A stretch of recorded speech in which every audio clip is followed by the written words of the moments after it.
Hello, everyone. It is quite a day, and there's quite a lot happening that we all want to talk about. So, I am going to jump right into things. I have plenty of the beverage that shall not be named. Like I said, as always, I love super chats if you want to throw me a super chat. But until I get through what I want to get through, I'm just going to write it down. I'll get to it when I get to it, and I will answer your super chat. But we have so much we have to talk about here because there's so much confusion in the mainstream media about what's going on. We are in a global situation that is extremely dangerous, and it won't be easy. So we just have to get through what we got to get through here. So folks, sit back, get ready for a ride, and we're gonna get through this. All right. There's a number of things I have to talk about, so we're going to do the best we can.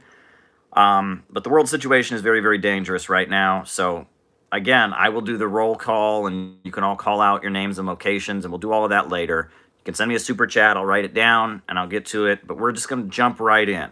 So, I'm going to take another sip of that beverage that will not be named. I'm going to tell everyone how much I love and care about them. You guys are really, really special to me, and I'm going to talk especially about that later in the live. And now we're going to jump right into things. Folks, the past few days have been huge. Huge in terms of world events. And I know from talking to a lot of people that people don't really have a clear chain of what actually happened. They don't quite clearly understand what actually happened in the past few days. So I'm going to break it down for you. Folks, there's this country called Iraq, and there are thousands of U.S. troops there who have no business being there. In 2003, the USA invaded Iraq, toppled the Iraqi government, cast the country into chaos and ruin. And since that time, we've had troops there, and repeatedly the governments of Iraq have asked the USA to pull the troops out. I know Donald Trump at one point was saying he was going to pull the troops out. Regardless, Obama was saying he would pull the troops out. Regardless, U.S. troops remain in Iraq, despite the fact that the Iraqi people, the Iraqi government, don't want them there. And earlier this week, one of these U.S. bases in Iraq was hit by a rocket.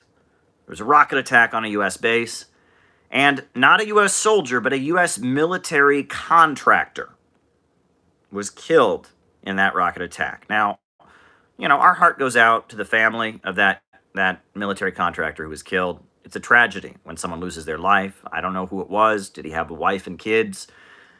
He obviously had parents, he had relatives, they're in mourning. No reason to celebrate someone losing their life. It was a tragedy, and our heart goes out to him. So this American contractor was killed by a rocket attack. Nobody took responsibility for that rocket attack. We don't know who carried out that rocket attack. One American contractor was killed. However, immediately after the attack, the Trump administration declared that Iran was responsible. And furthermore, they specifically blamed, and I'm writing down the super chat, Ryan. So immediately after the rocket attack, the USA blamed Iran and specifically blamed Shia militias in Iran that had gotten support from the Islamic Republic of Iran. Specifically blamed them, without presenting any evidence, said it must have been these Shia militias that get support from Iran. So then, even though the Iraqi government specifically told the United States not to do it, the government of Iraq, the sovereign government of Iraq, said to the United States, don't do this, stop, hold your horses, this is our country, you don't do this, and the USA said, yeah, whatever. The USA launched a all-out attack on Shia militias in Iraq and in Syria. Killed 25 people. 25 people. 25 people were killed. Dozens of others were injured in this rocket attack in Iraq and Syria that the Iraqi government and the Syrian government both did not approve of. So, 25 people dead, dozens more injured. Then, in Iraq, a number of Shia Muslims went to the U.S. Embassy and stormed the place and broke a bunch of windows and were protesting, and it was big, right? And it was all over the news that in response to the killing of 25 people and the wounding of dozens of others, the Shia Muslim community of Iraq went out and had a big anti-American rally at the U.S. Embassy and broke a bunch of windows and vandalized and lit things on fire and had a protest at the U.S. Embassy in Iraq.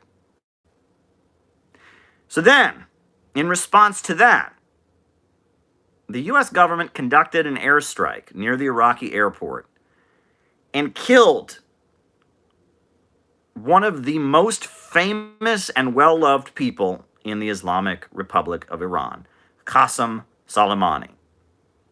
Qasem Soleimani is the leader of the Islamic Revolutionary Guard Corps, and I've been to Iran, okay? Qasem Soleimani is the most loved person in the country. He's up there with the supreme leader. Many people thought he might be the successor of the supreme leader. If Khamenei were to die, that he may be the replacement. He's the leader of the Islamic Revolutionary Guard Corps, which is the largest economic entity in the country. It's an armed group, but it also builds bridges and has hospitals, and it's the biggest economic entity in Iran is the Islamic Revolutionary Guard Corps. The leader of it is a guy named Qasem Soleimani. Qasem Soleimani is like a hero in Iran. He's called the Ghost. He's known for secretly traveling places, and he's been in a lot of very exciting things. This guy's like the national hero. And the United States conducted an airstrike and killed him near the Iraqi airport, along with other leaders of the popular mobilization forces in Iraq. That's what happened, folks. The narrative that we're getting that Iran randomly attacked the U.S. Embassy in Iraq is not accurate. Iran didn't attack it. It was Iran-backed Shia who attacked it. Furthermore, it wasn't random. It was in response to 25 of their people being killed. And now we have one of the most famous and loved people in Iran murdered.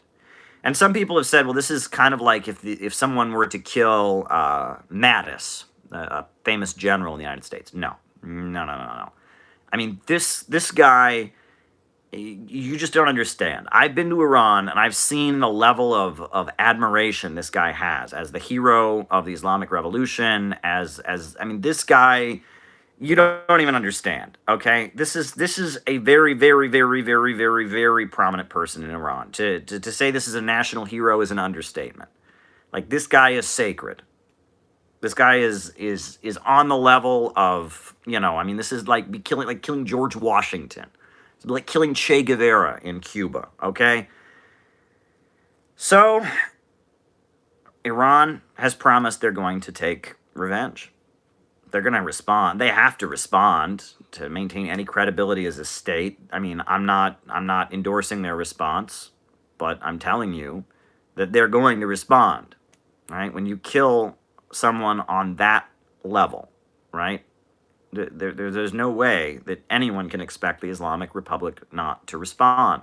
They're going to respond, right? The National Security Council, the Supreme National Security Council of Iran has already announced they made difficult decisions. They're going to respond to this. They're going to extract revenge. And we're all waiting to see what that is, but no one really realizes how dangerous this situation actually is, right? If you kill the top general, the national celebrity of a country, the symbol of the country's military, the symbol of the country's continuing revolution, if you do that, they're not going to respond mildly. They're not going to respond gently and politely. This is an escalation like we've never seen.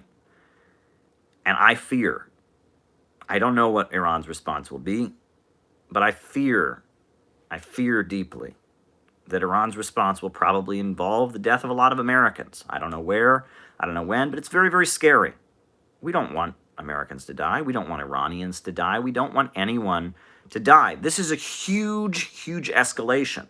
It's very dangerous. I'm seeing rumors on social media that Iran and Russia and China are on the phone, that Russia is trying to convince Iran to respond in a restrained way. There's global condemnation of this, globally. people are like, whoa, whoa, what did the United States just do? Right? You know, if you kill the most prominent military leader in a country like Iran, they're going to strike back. And Iran will strike back. We know that they're going to strike back. They've already decided to strike back. We don't know what that strike back is going to be. But when it happens, it's going to be pretty awful. And we should all be very, very, very, very, very, very scared of what's going to happen next. This is an extremely dangerous situation. You know, Russia and China, you know, I have a relationship with Iran. And, you know, if the USA were... And this is the thing. When Iran responds, right, the chances are the USA will then respond to Iran's response. And people are looking at this. People are looking at this and saying, this is a really, really dangerous situation. People are wondering, is Qasem Soleimani the new Archduke Ferdinand? Is this the opening shot of a new world war? I end the lives I do on here by talking about how the danger of a new world war still exists, but the people of all countries must get prepared. This is the kind of thing that leads to a world war. This is an extremely dangerous situation. This is extremely dangerous situation. People that are making light of it just don't get it. And now, folks, I want to get into what American media is saying about Qasem Soleimani and the confusion out there. What people need to understand is that Qasem Soleimani was an anti-ISIS hero. Nobody killed more ISIS terrorists than Qasem Soleimani. Qasem Soleimani was the nightmare of ISIS and Al-Qaeda. And he was on the battlefield in Iraq. He was on the battlefield in Syria fighting ISIS and Al-Qaeda. Qasem Soleimani saved thousands and thousands of Christians in Syria and Iraq from the ISIS terrorists. And I've been to Iran. I can tell you, I went to church on Sunday morning in downtown Tehran. Christians are free to practice their faith in Iran. ISIS doesn't see it that way. Al-Qaeda doesn't see it that way. By killing Qasem Soleimani, Trump did a huge favor for ISIS and Al-Qaeda. And no, Qasem Soleimani is not responsible for the deaths of thousands of Americans. Where do they get this from? I see this all over the media. People are repeating it like it's just true. No, he killed thousands of Americans. No, he didn't. No, he didn't. Their logic is they say, well, he was involved in Iraq post the 2003 invasion, and U.S. troops were killed at that time. The IEDs in Iraq were largely planted by Sunni Wahhabi extremists with ties to Saudi Arabia. Qasem Soleimani even cooperated with the United States in the early days of the 2003 invasion, trying to stabilize Iraq. Qasem Soleimani is not responsible for the death of U.S. troops in Iraq. That's malarkey. That's just totally malarkey. Do you think that... So the USA invades a country, the people in the country resist the foreign occupation, and somehow that's this one Iranian guy's fault? Not buying it. By fighting ISIS, by leading and rallying the Iranian people and the Revolutionary Guards of Iran to go to Syria and fight ISIS, to go to Iraq and fight ISIS, Qasem Soleimani saved thousands of American lives. I mean, this is unbelievable. I mean, this is what they're saying, oh, he killed thousands of Americans. No, he didn't kill thousands of Americans. He saved thousands of Americans. He saved thousands of Christian lives. I mean, this is a very, very, very scary situation. You know, who are these forces that the USA attacked in Iraq? People say, well, these are terrorist groups aligned with Iran. No, these are groups that are recognized and supported by the official Iraqi government. The Popular Mobilization Forces were formed in Iraq in response to ISIS and other Wahhabi terrorists who were killing Shia Muslims. And Shia Muslims were being killed, formed self-defense groups. Ordinary people in neighborhoods said, we don't want to be killed anymore. And they formed armed self-defense groups. The Popular Mobilization Forces and the Iraqi government recognized them and financially supported them. And that's who the USA is attacking right now. They're attacking the Popular Mobilization Forces of Iraq. And they've continued to do it, even after the killing of Soleimani. So Shia Muslims who don't want to be killed by ISIS terrorists and Sunni extremists are being attacked by the United States right now. This is a disaster. This is an epic, epic, epic disaster. This situation is extremely volatile and extremely, extremely dangerous. I mean, we don't realize how dangerous this really is. We are in a huge situation. This is a tinderbox. This could set off events with repercussions that are really, really, really dramatic. So now that I've laid out the chain of events, I've explained who Qasem Soleimani is. Why don't we do that thing where you shout out and tell me your name and location, and we'll go from there. So names and locations, if you can tweet this out, that would be great. Bring more people in, make this a bigger conversation, share it on Facebook and Twitter. But yes, let's see who's with us today. I see there's a good 150 of us here already. So who's here? I see New Jersey, Pasta Bazooka. Daniel from Iran, Hi from Michigan, Birmingham, UK, Lincoln, North Carolina, someone in Maryland, Tina from Wisconsin, Hi from Mississippi says JT24, PA, USA, Phoenix, Arizona, Staten Island, Shaniqua's in Buffalo, Lexington, Kentucky, Ryan Overstreet, Australia, Hey Caleb from Florida, Heidi in Edinburgh, Scotland, Dundee, UK, Phoenix, Arizona, Mexico, the Philippines, Salem, Oregon, Cleveland, Peter from Poland, East Germany, Tim Stacy in Kentucky, Darian in Connecticut, Rotterdam in the Netherlands, South Africa, hi from Brisbane, Australia, Tennessee, New York City, Brooklyn, Kazuya, Michigan, Jefferson, Texas, Colorado, upstate New York, Darth Buddha, Kentucky, Tim Stacy. Wow. Auckland, New Zealand, San Diego, Perth, Australia, Kentucky,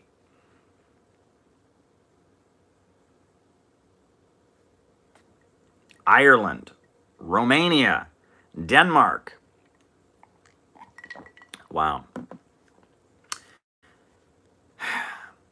Long Beach, California, Spain, Joshua Tree, California, Moscow Mills, Missouri, Kentucky, upstate New York. Wow, there's a lot of us here. Frankfurt, Germany. Folks, you all are super important to me. You're extremely important to me. And Ryan Overstreet said, you're an important voice, Caleb. Yes, thank you. I appreciate that, but you all are extremely important. I couldn't do what I do on here without you. And I'm going to get to that later in the conversation because things are getting interesting for me. You know, what's going on now has implications for me personally that I want to talk about a little bit with you all. I don't want to get into too much detail, but I think you should be aware of what's going on with me personally because there's an angle here that's very important. Folks, you know, in Iran, the concept of martyrdom is big. It's a very big part of the Shia religion. When I would go to Iran, I would see posters and, you know, not even posters, but really just like markings of the names and faces of people who died in the Iraq-Iran war and in the revolution in neighborhoods. You know, in Iran, the Shia religion pushes the idea that to lay down one's life for one's beliefs is the greatest honor. That if one is so dedicated to the cause of justice in the world that they lay down their life, that is a deeply admirable thing.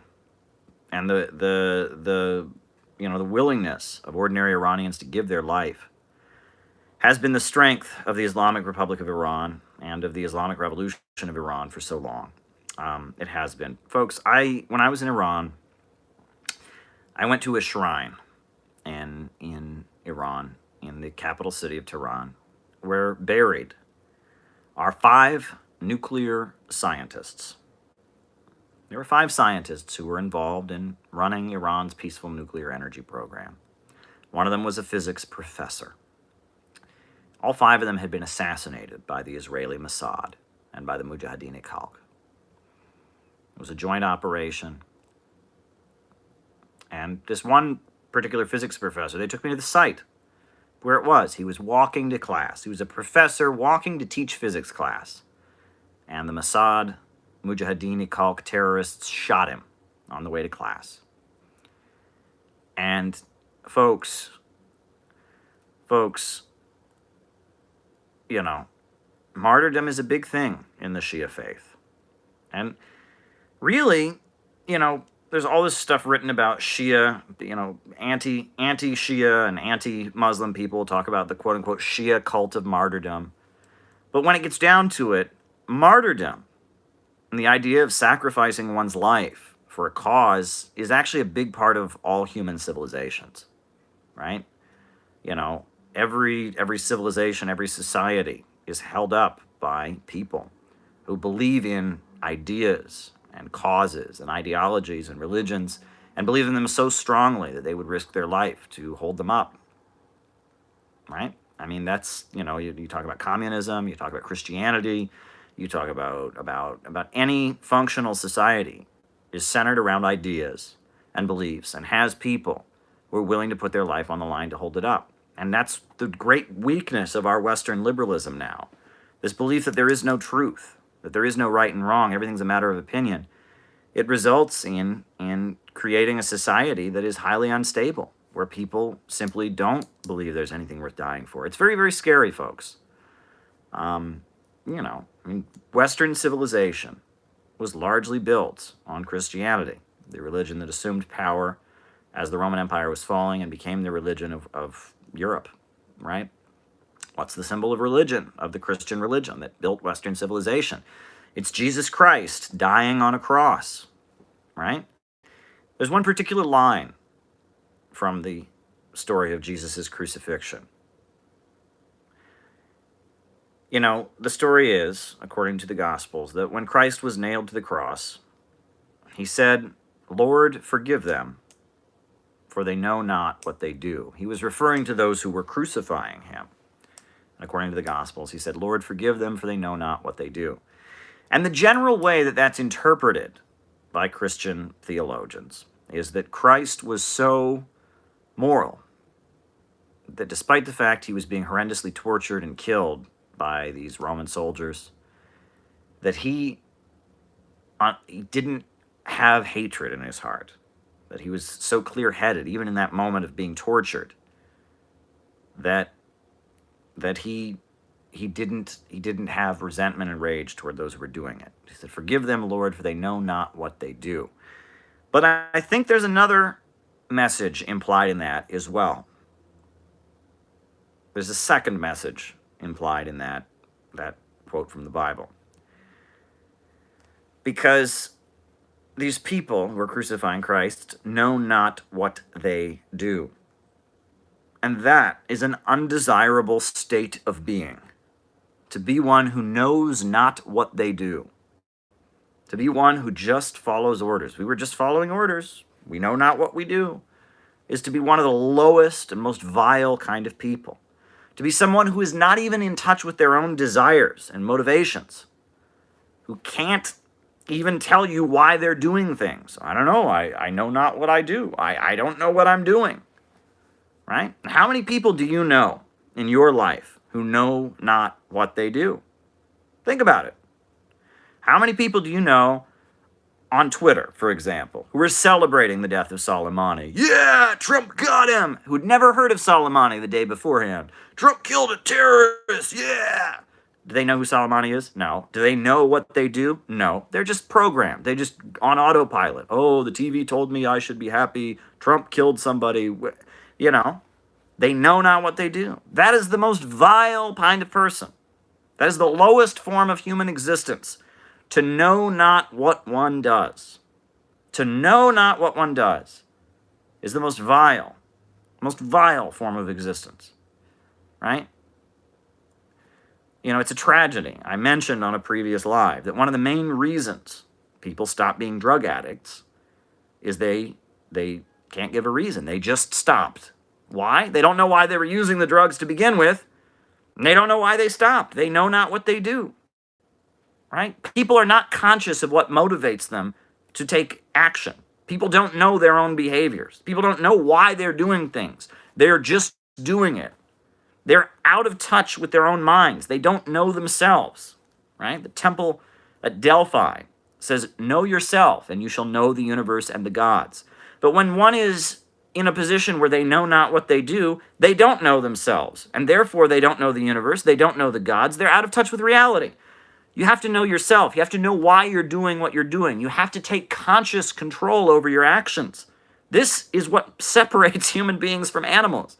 Human beings have the ability to know why they do things. People have the ability to make moral choices, to understand higher truths and principles.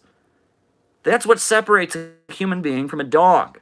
That's what separates a human being from an animal, is their ability to rationally understand themselves, rationally understand the world around them, make decisions, make ethical and moral choices, and try to make the world a better place. And when people have been reduced to the level of an animal, they know not what they do. You know, many people have pointed out that Soleimani, that would have considered it a great honor to die at the hands of the United States. That he saw the United States as an imperialist country. He saw the United States as the center of global monopoly capitalism. And to give his life, in the struggle against that system, he probably would have thought was the most honorable thing. It breaks your heart. When I was in Iran, and I've said it many times, there's a clip of me, and I heard people chanting death to America. It broke my heart. It broke my heart to know that America, the country I grew up in, where my family is from, the country where I spend my life, the country where I wouldn't want to live anywhere else. This is my home. I'm culturally an American. But to people around the world, America isn't my family. America isn't people who just want to survive and feed their kids and have a better life. No, to people around the world, my country, the United States of America, has become synonymous with war and killing and grinding countries into poverty. That's what America means to people around the world, so much so that when they're protesting, when they're fired up and angry about ugly wars, when they're fired up and angry about countries being kept in chronic poverty and all of that, what do they chant? They chant death to America, because the very name of this country has been hijacked and co-opted by forces of evil, right? People around the world hear the name America, and they don't associate it with, the struggle for civil rights, with Martin Luther King Jr., with the labor unions, with progressive reforms, with ideas about elected government. Around the world, people associate the name America with war and poverty and killing. And this is a tragedy. This is deeply tragic. And if you're an American, it should bother you on an emotional level that the very name of the country has been synonymous with all of this. I know when I was in Iran, the Iranians, they weren't chanting death to my family. They weren't chanting death to me. They were chanting death to America, because to them, America is synonymous with a system where Wall Street and London rule the world and start making super profits at the expense of the rest of the world, right? That's what America has come to mean to people around the world. And it's deeply tragic, because I know that there's another America, right? There's the America of Eugene V. Debs. There's the America of Huey Newton. There's the America of Gus Hall and William Z. Foster. There's the America of Susan B. Anthony and the struggle for women's rights to vote. There's the America of the abolitionists. There's the America of John Brown. I mean, there is more to America than empire and war. I mean, this must be said. It must be said. And I will say that as much as they want to demonize martyrdom, as they want to make it sound like this is some barbaric thing people in the Middle East do, they believe in martyrdom. Well, no, America, the good side of America, the progressive side of American history, has involved many martyrs. John Brown opposed slavery, gave his life, was hanged on the gallows for opposing slavery. He was a martyr, right? Joe Hill, the folk singer, was framed up and executed because he believed in socialism and he believed in the rights of the workers. And that throughout U.S. history, there have been people who were like Soleimani, and believed in martyrdom and opposed that system of Western monopoly capitalism and wanted and were willing to lay down their life in order to oppose it. There's nothing un-American in my mind about Soleimani. I'm sure he would think that it was un-American, and I'm sure, millions of people in the United States believe he's un-American. When it gets deep down to it, this belief that one should be willing to die for the oppressed, this belief that one should believe in something and have belief that is so strong that you're willing to make a sacrifice, right? There's nothing un-American about that, right? The Second World War, when the United States aligned with the Soviet Union and aligned with the people of China to fight fascism, there were many, many, many Americans who became martyrs for the cause of anti-fascism. And those Americans are heroes. The Second World War, the USA did bad things during it, but overall the cause was just. It was a global struggle against the fascist menace, and it was victorious. And there were 26 million people in the Soviet Union who lost their lives defending their homeland, just like these Iraqi Shia lost their lives defending their homes and neighborhoods from ISIS, right? There were millions of Americans who went overseas and fought the Nazis and fought the Japanese imperialists, right? During the Second World War, Mao Zedong, I'm going to get emotional here, Mao Zedong said to live for the people and to die for the people is weightier than Mount Tai. But to die for the fascists, to die for the imperialists, is lighter than a feather. And you think about Norman Bethune, the Canadian doctor, wealthy doctor, just lived his life, but one day he saw a group of unemployed, hungry people protesting. So he went and helped them. He saw they were being beaten up by the police. He gave them medical help. So the police arrested him also. He was taken to jail. And in the jail, he found out that these unemployed people were communists. They were members of the Communist Party of Canada. And the more he listened to them, the more he came to understand that greed and profits was getting in the way of human progress and holding back a better world, keeping people poor, leading to war and fascism. So, Dr. Norman Bethune joined the Communist Party of Canada. A couple of years later, Dr. Norman Bethune went to Spain and was a medical volunteer to help the Spanish people resist fascism. And a couple of years later, Dr. Norman Bethune went to China. And in China, he was a medical volunteer. And as Chinese people were fighting and defending their homes and communities, just like the Iraqi Shia were doing against ISIS, he gave them medical care and he performed surgery. And in one of those surgeries, Dr. Norman Bethune cut himself. He got an infection and he died. And one of the most widely studied speeches and essays is the speech that Mao gave at the funeral of Dr. Norman Bethune. To live for the people and to die for the people is weightier than Mount Tai. But to work for the fascists and to die for the fascists is lighter than a feather. This is what is missing from our culture in the United States. We have lost the notion of heroism, the notion of self-sacrifice, the notion of truth. Postmodernism, it's all just competing narratives. There is no truth. There is no reality. There's nothing worth dying for. Everyone's a fraud. Everyone's a phony. Everyone's a faker, right? You read Ayn Rand, right? It's all about selfishness, the virtue of selfishness. This is why our society is crumbling. This is why our roads are not being paved. This is why we don't have clean drinking water. This is why our government is on the brink of starting a war against the Islamic Republic of Iran at a time where that's the last thing that anyone in this country wants. I can guarantee you, other than the Israel lobby and the Saudi lobby and the neocon faction, people in America don't want a new war, right? To what benefit is this new war going to be for the people of America, right? The Islamic Republic of Iran didn't attack us on 9/11. In fact, the Islamic Republic of Iran is the enemy of the people who attacked us on 9/11. The Islamic Republic of Iran did not shoot up the Pulse nightclub in Florida. In fact, the man who did, Omar Mateen, is a Wahhabi and an adherent of ISIS. And he was an enemy of the Islamic Republic of Iran. Right? Look at all the horrendous terrorist attacks that have happened. Who carries them out? Iranians? Shia? No.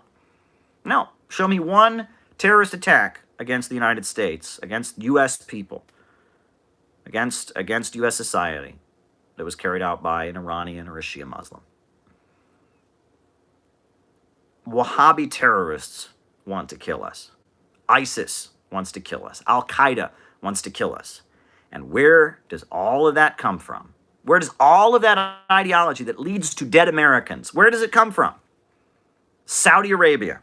The fountainhead of Wahhabi terrorism is Saudi Arabia. Osama bin Laden was from the wealthiest family in Saudi Arabia, one of the wealthiest families in Saudi Arabia that has a state monopoly on construction, the bin Laden family. Google it, right?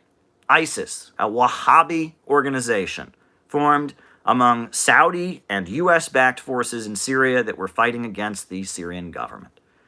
ISIS, Al-Qaeda, all the brutal, evil terrorist groups, you can trace them back to Saudi Arabia. And so are we on the brink of having a war with Saudi Arabia? Are we invading Saudi Arabia? Do we have sanctions on Saudi Arabia? No. No, not at all. In fact, we sell them loads of weapons. We buy loads of oil from them. There's a multi-billion dollar relationship between the U.S. government and the Kingdom of Saudi Arabia. Even though it is Saudi Wahhabis who are killing us.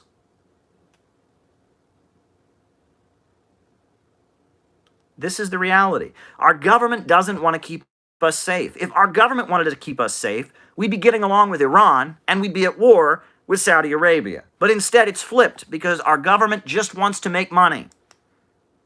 That's the reality. The Kingdom of Saudi Arabia, the fountainhead of Wahhabism, Salafism, extremist terrorism, people who want to bring back human civilization back 2,000 years, who think that we need to go back to the time, when the Islamic religion began, that human progress is bad, that technology is bad, that public beheadings are acceptable. This doesn't come from Iran.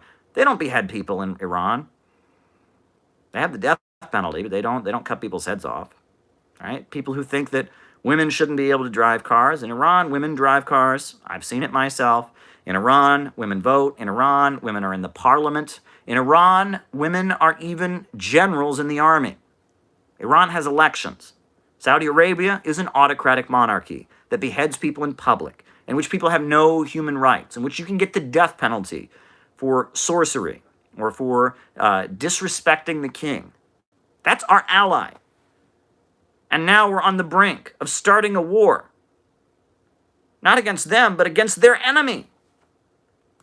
Against a country that has made huge sacrifices to protect Christians, to protect people from ISIS. Qasem Soleimani killed thousands and thousands of ISIS fighters. Trump does not love his country. By taking out ISIS's top enemy, by doing what ISIS tried to do many times. ISIS tried to kill Qasem Soleimani and failed. And so Trump did it for him. I mean, that's the reality. And this is what Americans need to understand. This is what people need to understand. Our government is on the side of the terrorists. Trump was dancing with the Saudi royal family, right? The weapons manufacturers sell loads of weapons to them. The Kingdom of Saudi Arabia, the fountainhead of Al-Qaeda and ISIS, the people who attacked us on 9/11, the people who have carried out so many terrorist attacks, that have done so many horrendous things, that's who the U.S. government is in bed with. And the U.S. government has been at war, not against them, but against leaders like Gaddafi, who fought them. Right? The Manchester bombing that killed all those innocent people. The guy who carried it out had been an anti-Gaddafi fighter in Libya. Google it. Google it. You don't believe me? Google it. The Manchester bomber who killed all those innocent people in Britain, had been working with the United States to overthrow Gaddafi. And then he came home and killed all kinds of British people. The Pulse nightclub shooter. His father had been working with the United States in Afghanistan.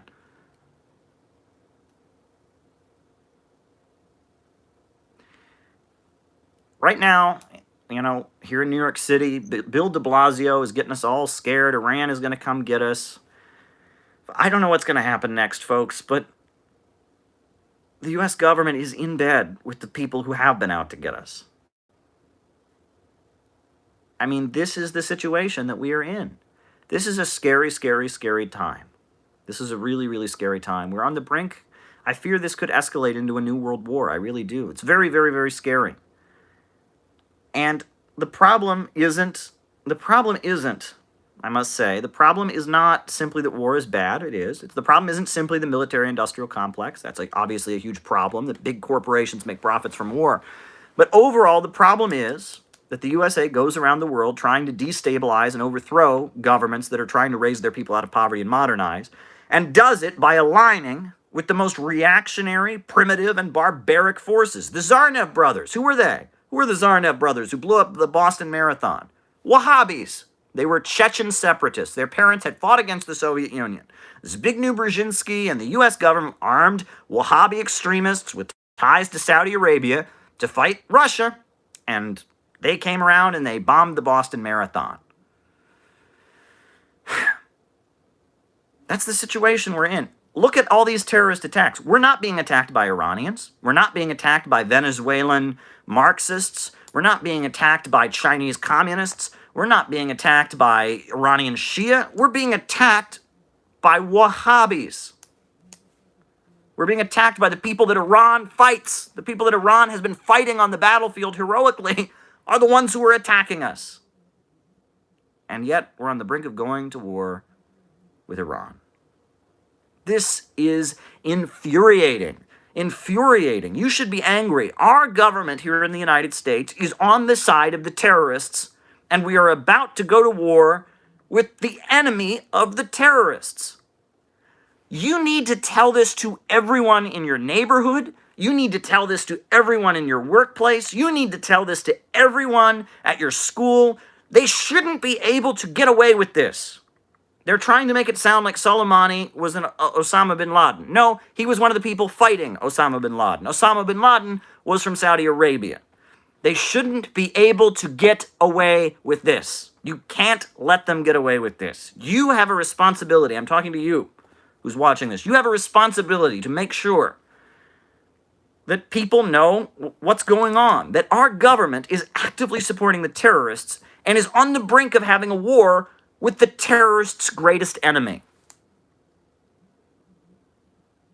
And this war will be great for the Israelis. They won't have to fight it. We'll do it for them. This war will be great for the Kingdom of Saudi Arabia. We'll get rid of their competitor, the Islamic Republic of Iran, help secure their regional hegemony. It'll be great for the weapons manufacturers in the Pentagon and military contracting corporations like Betsy DeVos, Education Secretary. Her brother is Eric Prince of Blackwater. It'll be great for Bernie Marcus.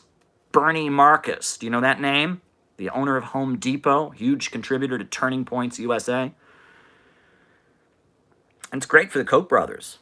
The oil price shot up by 4%. Did you see that? Right after the killing of Soleimani, the oil price shot up by 4%.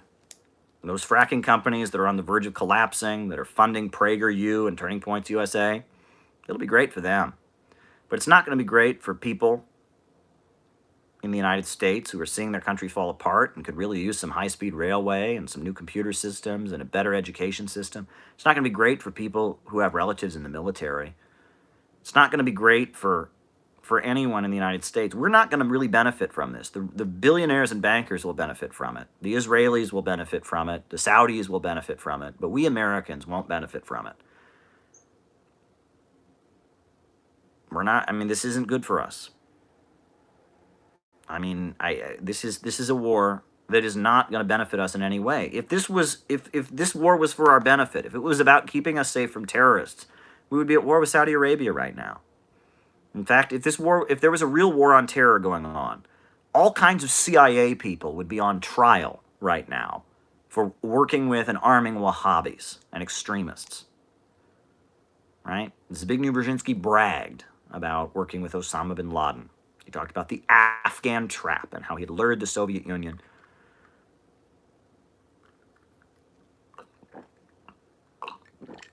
People need to hear this. People need to understand what's going on here. And I must say, folks, this isn't really a good look. I know that, but it must be said. Okay? Folks, why isn't the anti-war movement telling us this, telling people this? Seriously, why? I mean, all these people that are protesting for no war in Iran, good for them. I'm glad they're protesting, but why are they not telling people what I just said? Why are they not telling people what I just said? Why are the people protesting for no war in Iran not telling people what I just said? That the U.S. government is not fighting the terrorists, it's fighting the enemies of the terrorists. That's what Americans need to understand. Folks, again, I said this isn't a good look, but it needs to be said. This is this is an exchange I had on social media with somebody. And it doesn't look good to read social media exchanges, but for the sake of letting people speak for themselves and using their own words, I'm going to read it. So I posted something to the effect of, the USA is on the wrong side. Instead of fighting the terrorists, we're fighting the terrorist enemies. Iran is heroically anti-ISIS, something like that. And a wise guy, who I will not name, who's in one of these groups that is big in the anti-war movement, said, quote, "Trump and U.S. imperialism are the terrorists." To which I replied, I said, ISIS is not the NLF of Vietnam. The people actively killing Americans are getting support from the U.S. government. Instead of keeping Americans safe, the U.S. government is fighting the enemies of terrorism. That's what I said. And he replied, the term America, in reference to the U.S., connotes imperialism. What about the people of Latin America terrorized by a war against immigrants? A lot more African Americans get murdered by terrorist cops than by Al-Qaeda. I don't believe you win workers by wrapping yourself in the flag of the exploiter. Did you hear that? That's who runs the anti-war movement in the United States. That's who runs the anti-war movement in the United States. People who say it's not okay to condemn ISIS. It's not okay to condemn Al-Qaeda. No. More African Americans are killed by the police. So therefore, we should not bring up the fact that the U.S. government is running Al-Qaeda. Oh, and by the way, we can't use the term that most Americans use to refer to their country. We can't call it America. No. We can't, use the words people actually use. No. Can't do that. This is who's running the anti-war movement, folks, and it's a big problem. Years ago, 2013, when Obama was planning to bomb Syria, one of the only times I've ever been on CNN, right? Obama almost bombed Syria, and Russia and China were able to negotiate to prevent World War III from breaking out in 2013. I went to the White House, I was protesting, I was on CNN in New York the day before, and CNN has never released the video. You can find a transcript of it on CNN.com, but they won't put the video up, which is interesting. I did the interview, and I said that the U.S. government is arming terrorists, and the camera crew, who was interviewing me went, he's not allowed to say that on air. And the next day, I was at a protest at the White House. And again, not going to name names here, but a certain organization and I know there's probably people from that organization listening, so keep in mind, I'm not naming names, folks. I am not naming names. A certain organization got the permits for that demonstration, right? And set up huge sound systems in front of the White House. And they had the demonstration. Good for them, right? We need people to protest these wars. But they had the same two people on the microphone the entire rally, a man and a woman, and they were talking back and forth to each other on the sound system like it was like morning talk radio. Well, hi there, blah, blah, blah. Yeah, and all they would say on the microphone was stupid pacifist slogans. More killing. Yeah, a lot of people are dying in Syria, but more killing isn't the answer. Yeah, that's right. More killing isn't the answer. And I'm sitting there thinking, the U.S. government's funding Al-Qaeda. The U.S. government is arming Al-Qaeda to overthrow the Syrian government. But instead of saying that, you're going, war isn't the answer. Kumbaya. And they dominated the microphones. They wouldn't let other people speak. They had the permit. They were the king of the protest cage. No one can mess with them, and they've done this. This particular organization, from what I understand, has reserved the permits for years, for certain dates. They love to be in charge. They feel like they're so important. Look at us. We're the king of the protest cage, and if you don't do what we say at our rally, we got these marshals that'll kick you out. Yeah, we're important. We get to run the protest cage. And they are nuts. For example, they don't believe in ever pointing out that the U.S. government is arming Al-Qaeda. And they've explained this to me. I've argued with them. Pointing out that the U.S. government is arming Al-Qaeda is, get ready for this, folks, Islamophobic. It's Islamophobic. You might hurt a Muslim's feelings if you point out that the U.S. government is arming Al-Qaeda. So you can't do that. Seriously. Even though the Syrians are constantly saying the U.S. government is arming Al-Qaeda and they're all Muslims, even though, all kinds of Muslims are being killed by ISIS, no, you can't point out that the U.S. government is arming ISIS and Al-Qaeda because that's Islamophobic. It's just not politically correct. We run the protest cage. We got the permit. Ha, ha, ha. Right? Can't do that. Right? Oh, furthermore, can't use the word America. No. Can't use the word America because America is a whole subcontinent. We have to call it the United States, right? Right? And they're super politically correct, right? They make sure that all their speakers are from the right. They've got pure diversity. There's barely any white men that speak. That shows how anti-racist they are. And they won't ever allow it to be discussed that the U.S. government is arming Al-Qaeda and ISIS because that's Islamophobic. And they stick to stupid pacifist slogans. War isn't the answer. Sure, these regimes around the world are killing people, but more killing isn't the answer. And they let the wars happen. They have decided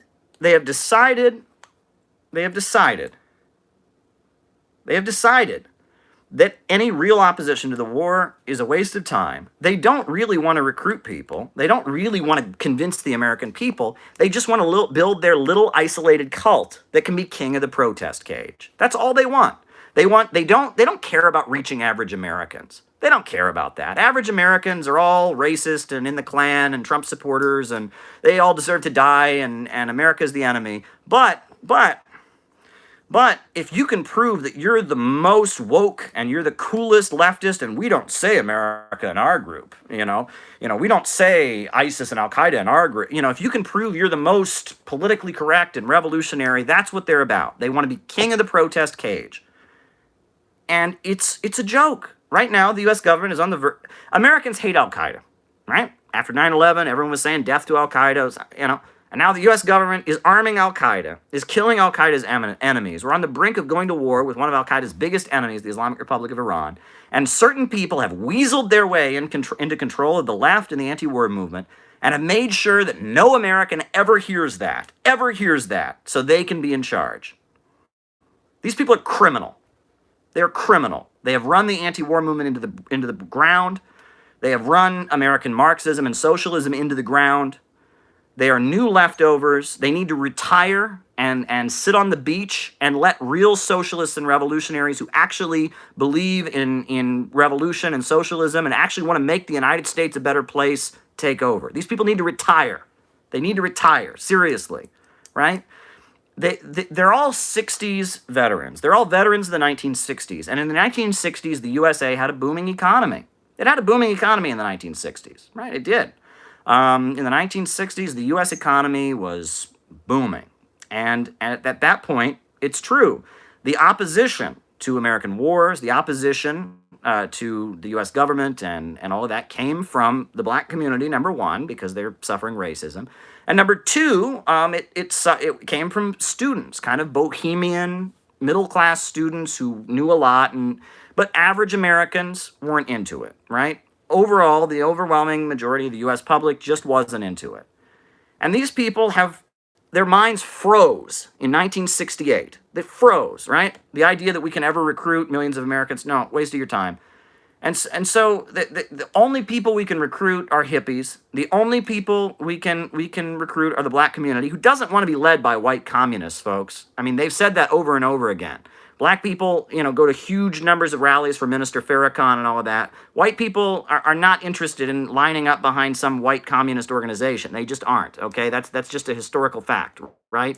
And that's why the Black Panthers said that the theory of intercommunalism, by Huey Newton was necessary, because the black nation of the United States that has suffered a lot of discrimination and all of that, and mistakes made by the Communist Party USA in the 1930s, the black nation of the United States is not going to pour in into some white communist party. It's just not going to happen, right? And that you need to respect the leadership of the black community that exists, right? You know, the Nation of Islam, black nationalists, All African People's Socialist Party. There's a lot of black nationalists who have a huge amount of support in the black community.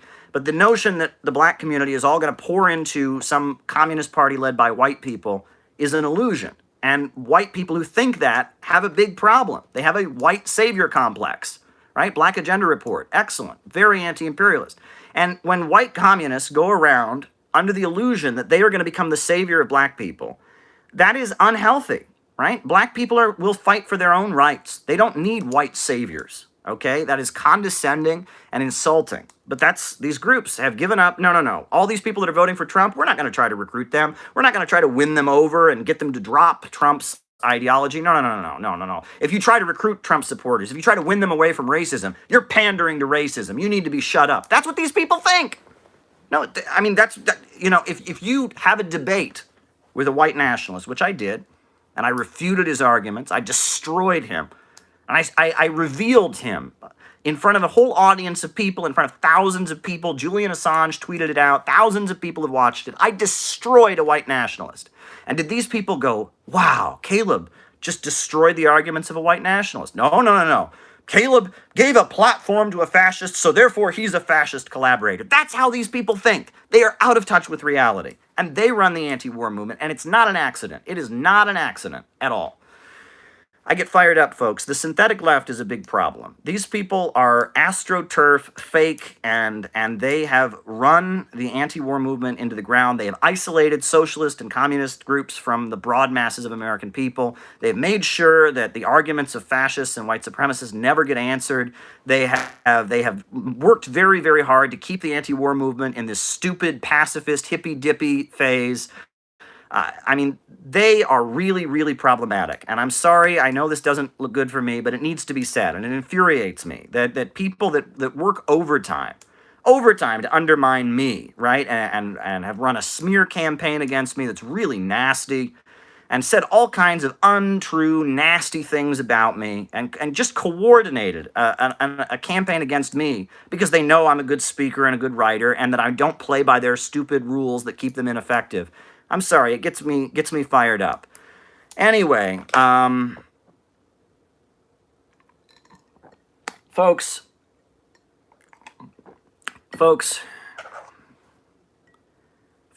we are in the danger of a new war with Iran. And it's terrifying. I am terrified of it.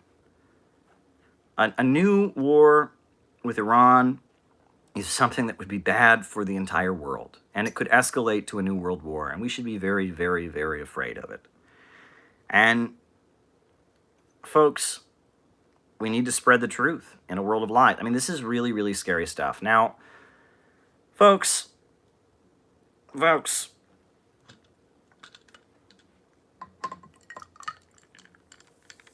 I've said this before, and I will say it again.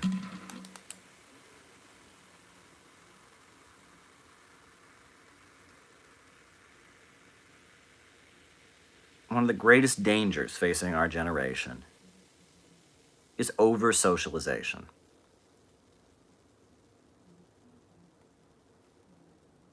Why is it that millions of Americans aren't going, wow,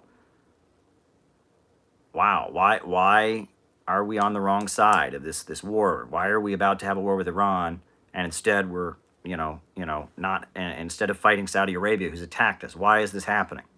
Why are millions of Americans not waking up and going, what in the world is going on? We don't want a new war. All the polls show that people don't want this new war. Why are millions of Americans not waking up? Why? Over-socialization.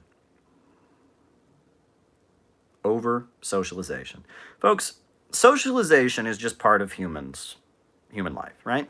When you walk into a room, whether you realize it or not, you pick up on the facial expressions of everyone in the room. Right? I mean, you do. Right?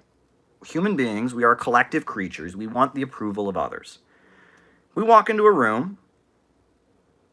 Some of us do it consciously and some of us do it unconsciously, but we are tuned into what other people think. And that's good. And if you're not, that tends to mean there's something wrong. That, people that are schizophrenic are in their own little world and they're not tuned into other people. People that maybe have some kind of spectrum or autism, they're not tuned into other people. So if you can walk into a room and sense how other people react to you, that's a very good thing. It's part of human life. So socialization. But the problem that we have now is over socialization. And I've said this before, but it needs to be said. This is the problem, over socialization, where people are so concerned about what other people think that they don't allow themselves to think critically.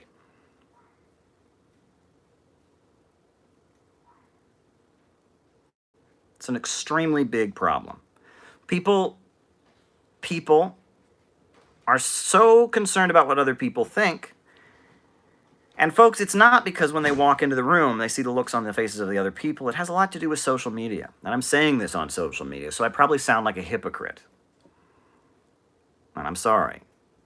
But over-socialization has really escalated with social media.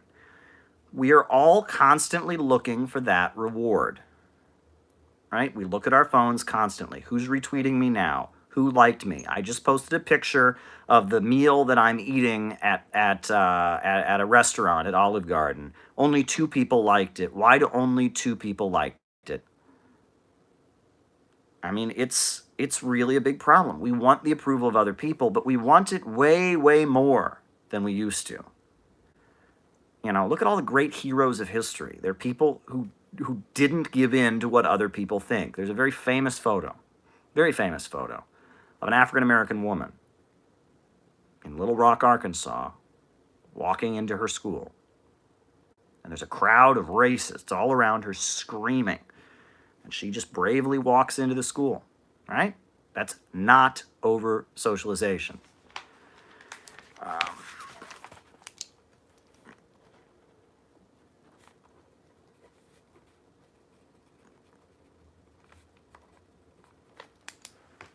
Writing down the super chats as they come. So that's not over-socialization, right? That's non-conformity. Heroism was people taking a hard stand. Martyrdom, right? I was talking about martyrdom before, and sacrifice. Believing in something so much you're willing to lay down your life for it. That's what built civilization, right? But over-socialization, where we are all constantly seeking that reward, that constant approval of others that social media has done. It's led us to a place where people don't think critically. They stop themselves from thinking critically. I've been in situations and I've seen it. I'm arguing with somebody about Syria and Saudi Arabia, and someone will start to agree with me. But then, consciously or unconsciously, they go, oh,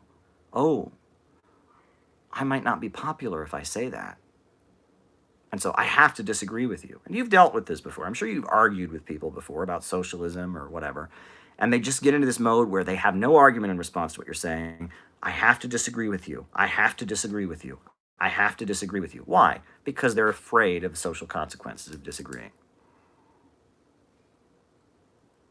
It's that simple. I have to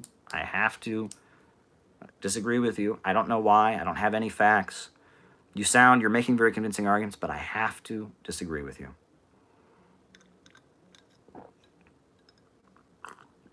It's a big, big problem. And this really gets down to what, and I've cited this many times, B.F. Skinner discovered in his work. B.F. Skinner was a behaviorist, psychologist, and he discovered that it is far easier to control people with rewards than with punishment. When you punish someone, the person can always say, I'm a victim. I've been treated unfairly. I didn't deserve this punishment. And in fact, there are all kinds of people, who, in all honesty, axe murderers, rapists, who have convinced themselves, even though they're guilty as sin of murder, they're guilty as sin of rape, they've stolen millions of dollars. Prison psychologists, others will sit down with them, and they think that they did nothing wrong. And they do huge psychological leaps and backflips and think they did nothing wrong. People don't want to think they're in the wrong. People that are being punished generally don't want to feel like they've been mistreated. So it's very, very hard to persuade people by punishing them. However, rewards are very, very different than punishments. If somebody walked up to you right now, just imagine, hypothetically, someone walked up to you right now and said, hey, I really like that suit that you're wearing. I really like it. So I am going to give you $500. Imagine that. Would you go, well, this is a shitty suit. I don't agree with you. Keep your $500. No, you would take the $500. Now imagine that suit you had been wearing was a suit that you had hated, and you just wore it for whatever reason. You're wearing like the worst suit you got. But somebody walks up to you and says, I love that suit that you're wearing. I love that suit that you're wearing so much. I love it. And I'm writing down the super chat. I love that suit that you're wearing.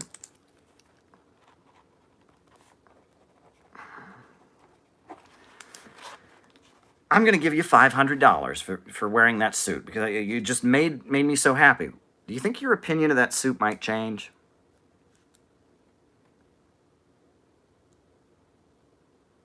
I think it would.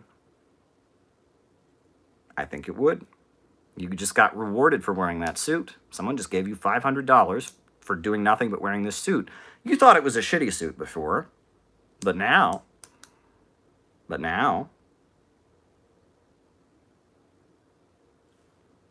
you're going to look for anything in that suit that was good, right? Because you'd like that to happen again. When you reward people, they don't disagree with you. Nobody wants to think that they are worthy of a punishment. It's very hard to convince people they deserve to be punished. It's very easy to convince people they deserve to be rewarded. It is far easier to manipulate people with reward than with punishment. That's what B.F. Skinner discovered. Think of it like this. What's an easier way to control people? Holding a gun to their head or getting them hooked on heroin? That's basically what B.F. Skinner was figuring out. Can you control people by holding a gun to their head? Sure. Are they going to like you? No. Are they going to try and escape? Yeah. When you put that gun down, are they going to, run away? Yeah. Because you're an asshole. You're holding a gun to their head. No one likes having a gun to their head. No one likes operating under threat. Nobody. And they're going to resent the person putting the gun to their head. They're going to resent, they may do what they're being told because they have a gun to their head. But they're going to resent it. And they're going to try to escape. And they're going to try to do it as little as they can possibly get away with and not get shot. They're going to feel like they're being compelled to act against their own will. No one likes to have a gun to their head. But give somebody heroin. Right? That's what heroin dealers have discovered. Giving people heroin is a great way to control them. Because you're their source. Right? This is what makes drug dealers so sinister. They give the person the heroin. It's free the first time. They get hooked. And then that person has to keep coming back in order to get more heroin.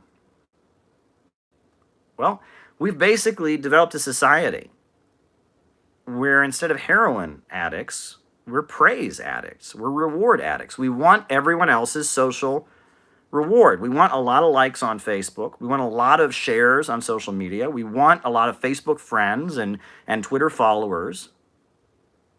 So we do whatever we have to do in order to get it. We want other people's approval too much. Over-socialization is a big problem. And that's why we have a situation where we're about to go to war with Al-Qaeda's enemy, and no one says anything, because people want to be liked. People want approval. It's very, very scary. People have been programmed. And this is where it gets bizarre. It gets very, very bizarre. We have become a society that is less punitive, right? Less punitive in terms of children and growing up. And as a result, we've gotten over this heroism. The lack of heroism and over-socialization in our society has a lot to do with the fact that we manipulate children with rewards and rather than punishments. And I'm not saying I know what the answer is, but I don't have children. I don't intend to have children, but we're a society where the way we manipulate children is we give them stickers, right? In kindergartens, Johnny, you get a sticker. Johnny, you get a sticker. And then the one time they do something wrong, no sticker for you today, Johnny. And Johnny feels bad, and he wants to do whatever the teacher says so he can get that sticker the next day. That's the way we control children now, right? And that's the way we control society now, is manipulating people through rewards, making people into addicts, making people dependent on that social reward, that approval of other people, so that they act in the way they want. They have used B.F. Skinner's method of using reward rather than punishment to manipulate people, that we have created an over-socialized society where people are dependent and weak and need other people's approval, and so they won't question the wars, they won't speak up against the government. That's the reality. Folks, I'm even going to take a little bit of a risk here.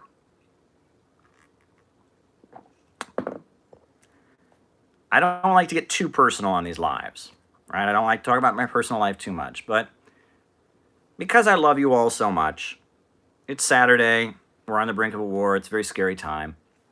I'm going to give you an anecdote from my own life that illustrates what I'm talking about. And it may be something that some of you can relate to, but it may not be, right? Because folks know I grew up in Ohio.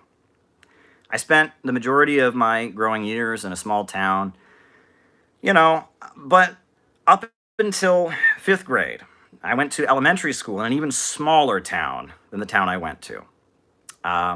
The town I went to elementary school and was very, very small. It didn't even have its own high school. It actually shared a high school with another town. It was a very, very small rural community. And it was mostly Mennonites, right? Very religious people in a rural area in Ohio. And, we had, they violated the, prayer in school thing all the time. It was like they were constantly praying in school. They were constantly, it was what it was. So, in my little town, I remember, one thing. The first time I had a male teacher was in 4th grade. And he was a Mennonite. He'd actually met his wife on a mission in Central America. And so he had a wife who was also a Mennonite, a radical Mennonite like he was. Wore, a suit, or not a suit, but a shirt and tie every day, and was quite, conservative, and, didn't believe in drinking alcohol and things like that. It was a very, very conservative area I was in. Just very, very, very religious people and very conservative. And in 4th grade, I remember, was the first time we'd ever had a male teacher. And this male teacher that I had, I don't know what it was, but because he was a male teacher, there were these 2 boys in my class, and they would confront him. They made it their mission to rebel against him. I don't know if it had to do why, but I think it was because he was male, because they'd been decently behaved years before. But for some reason in 4th grade, there were 30 kids in my class because, it was a small area. And so 30 kids in a class, and there were these 2 kids in the class. Don't want to say their names because they're probably out there somewhere. And they were both male, young guys, and they made it their mission to confront and disobey and rebel against this teacher I had in 4th grade, this male teacher. Every day, they would jump on the desks. I will not listen to you. They were constantly defying the teacher. And I will add that, being a small rural town in Ohio, early 90s, we had corporal punishment at school. Every year, your parents would sign a form allowing corporal punishment. And, if you misbehaved, you could get sent to the principal. We had a principal, and they would paddle you. And I remember these 2 kids, they must have gotten paddled once a week, right? I mean, they were getting sent down to the principal and getting paddled. What I remember was they were our heroes. We thought they were the coolest kids ever. I don't know why, but because they were like, but again, it was like they were rebelling against our teacher. They were constantly causing trouble. We would never act bad like that. We didn't want to get paddled or get in trouble or whatever. But these two kids, I remember, were just constantly giving hell to this fourth grade teacher I had, and constantly getting sent down to the principal's office to get paddled and, you know, spanked or whatever. And we thought they were like the coolest people in the world. They were so tough. They were awesome. They were like our heroes because they were constantly getting in trouble and constantly defying authority, right? And I remember that. I remember, like, every time they would, like, stand up to the teacher or confront them, we thought they were like the coolest people in the world. You don't get that now. Now, where we don't, you know, punish kids, we don't, you know, beat them in school, we don't, you know, we don't control them with punishment. You know, you don't get that kind of situation where you kind of admire somebody for taking great risks. It occurred to me. I remember that. It was just kind of a weird anecdote I wanted to share. I remember that very vividly. I wonder where those two kids are now. I have no idea. But I'm not in touch with people from my little area growing up. But there you go. There you go. Folks, that video I made earlier this week where I was talking about Donald Trump. And I was talking about the killing of Soleimani. And I referred to Donald Trump as weak. And I said that Donald Trump was weak because instead of standing up for average Americans, instead of draining the swamp, instead of fighting against the Israel lobby and, you know, standing up to Saudi Arabia and fighting for average Americans and fighting the terrorists, he surrendered out of fear of being impeached. He surrendered to the neocons in his own party, and he took a provocative action that's putting Americans in danger. I made a video saying that. Just posted it on my YouTube channel and my Facebook like I do with all my other videos. So I found out that video is apparently all over TV in Iran right now, and it's all over TV in Lebanon. Not my intention. It just happened, right? People have been texting me and tweeting it at me. Well, I mean, if people in Iran and Lebanon like what I had to say, I mean, that's their business. And you know, I'm more worried though, in all honesty, about what people in the United States think. That video was made for people in the United States, right? That's who the video was made for. It was made for people in the United States. And I made that video for people in the United States. And I made it the way I did because I understand that a lot of Americans think Trump is strong. And they want a strong leader to make the country better. A lot of Americans are darn worried about the fact that they're not, you know, the roads aren't being paved, that drinking water is not being purified, that opioid addiction is claiming so many lives in the United States. You know, people are darn worried about it, right? And a lot of Americans want a strong leader to stand up and fight for average Americans. And they need to understand, they absolutely need to understand that that is not what Donald Trump is doing. By pushing us to war with Iran, he is not standing up for average Americans. He's selling average Americans down the river. It must be said. Right? I mean, that's just a fact, right? That Trump is weak.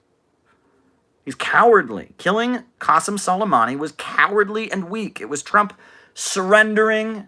Please don't impeach me. Please have my back.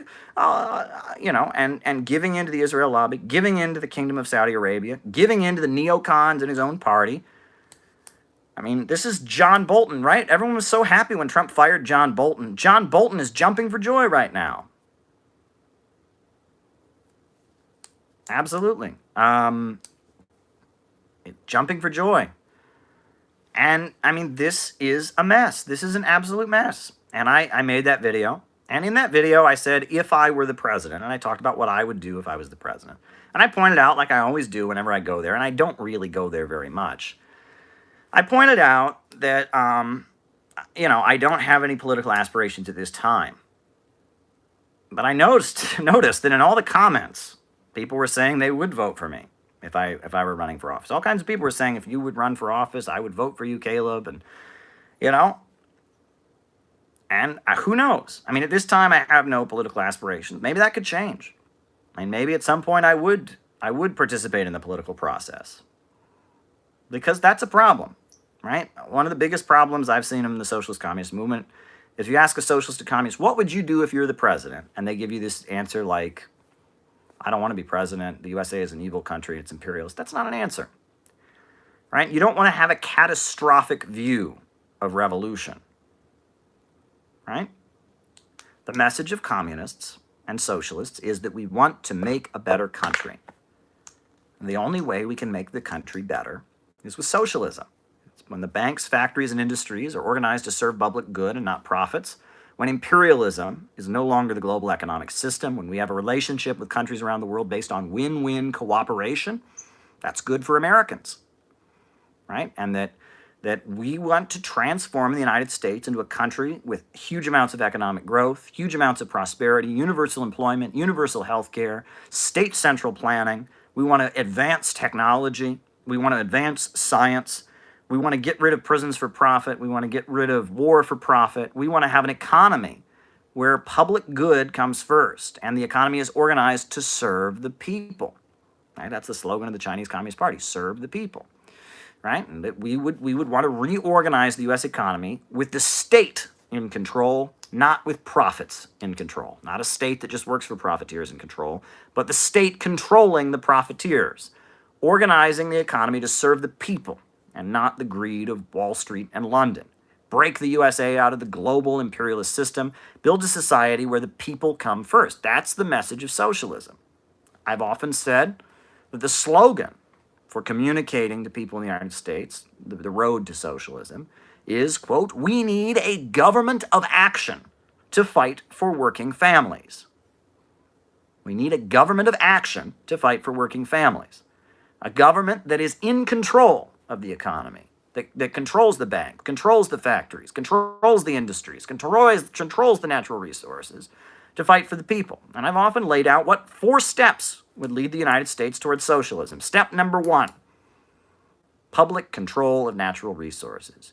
America's oil, America's gas, America's timber, and America's coal should be organized and managed in a way that benefits the people of the United States, not big corporations, right? Public control of natural resources. The oil in the ground of this country, the coal, the timber, all the resources that come from the land of the United States should go in, and be organized and should serve the people of the country. It's pretty simple. Most countries around the world have, at least on paper, something like that. Step number 2, I said that we need a mass infrastructure program to rebuild the country. We need to hire all the young people stuck in low-wage jobs that are miserable, all the young people that are unemployed, all the young people that are not underemployed. Maybe they have a job, but they can't live on their own. They all need to be mobilized to go out and build, to repave our roads, to rebuild our crumbling infrastructure, to build bright new schools all across the country, to build new universities, to start churning out the greatest scientists and engineers in the world like we once did, to build high-speed railway, connecting different parts of the country, to build a functioning transportation system, to build, a functioning power system, to start making breakthroughs in fusion energy, to start making breakthroughs in artificial intelligence and computer science. We need to have the government mobilize the public to rebuild the United States of America, right? And all the money being spent on wars, all the money being spent on prisons for profit, we need to reorganize the economy in order to rebuild this country. Step number 3. Banking. The banking system should be public. There should be a government monopoly on the lending of money, right? Every religion, every major religion in all of world history has prohibited the lending of money at interest. That's Judaism, that's Christianity, that's Islam. And there's a reason for that. When you lend money at interest, people start making money for no other reason than having money, right? When someone lends money and gets it paid back at interest, they gain money and they didn't make anything. They didn't build anything. They didn't perform a service. They simply had money and that money made more money. Yeah, not a good situation. right? Not a good situation. Money starts replicating itself. That's not a good situation. It's not healthy. And what it leads to is a creditor class, a group of people who, because they don't have to do anything, to make money, they just have money and get more money by having money, they become way richer than everyone else. That's what comes out of it. They don't have to do any work to get that money. A creditor class, they have money because they have money, and they have more money, and pretty soon the government's in debt to them. Pretty soon half the country's in debt to them, and they have all the power. And they're not elected, but they have all the power, a creditor class. That's the result of lending money at interest. So you obviously need to lend money if you're going to have a market sector. You need to lend money. So it should be in the hands of the state, the government, the elected government. Yeah, I know, big government, whatever. The government should be in charge of the lending of money. And when the government is in charge of lending of money, it becomes political, not simply what's profitable. If someone wants to start a business, and they go to the government and they say, hey, I want to start a business, the government will have to decide if that business will be good for the country or not. And if it is, they'll lend them the money to do it, right? Credit cards, all of the lending of money. There should be a state monopoly on the lending of money. The Federal Reserve Bank should be gotten rid of, right? The government should control the lending of money. And step number 4 was we would need to enact Franklin Delano Roosevelt's very famous Second Bill of Rights. Guarantee the right to a job, guarantee the right to health care, guarantee the right to an education, right? We should enact in the Constitution that every American has the right to a job, every American has the right to health care, every American has the right to an education, you know? And if we did those 4 things, and I would do a lot more than that. There's many things I would do if I were president, but I'm just telling you, if we were to do those 4 things, the United States would cease to be a capitalist country, and the United States would be on the road to becoming a socialist country. The government would control the means of production. That would be what would happen. That would be transitioning the United States, instead of having a pathetic, weak government, a government that rolls over and lets Wall Street wreck the economy, that lets the American people become addicted to opioids, that lets a prison industrial complex run rampant, that goes to war, you know, on behalf of Saudi Arabia and that terrorist regime there. Instead of having a weak, pathetic government that just rolls over, at that point we would have a government of action. A government of action that would fight for working families. A strong government, a government that doesn't, we should have a government that's not afraid of Wall Street. We should have a government that makes Wall Street afraid. Instead of having a government that obeys the corporations, we should have a government that makes the corporations obey.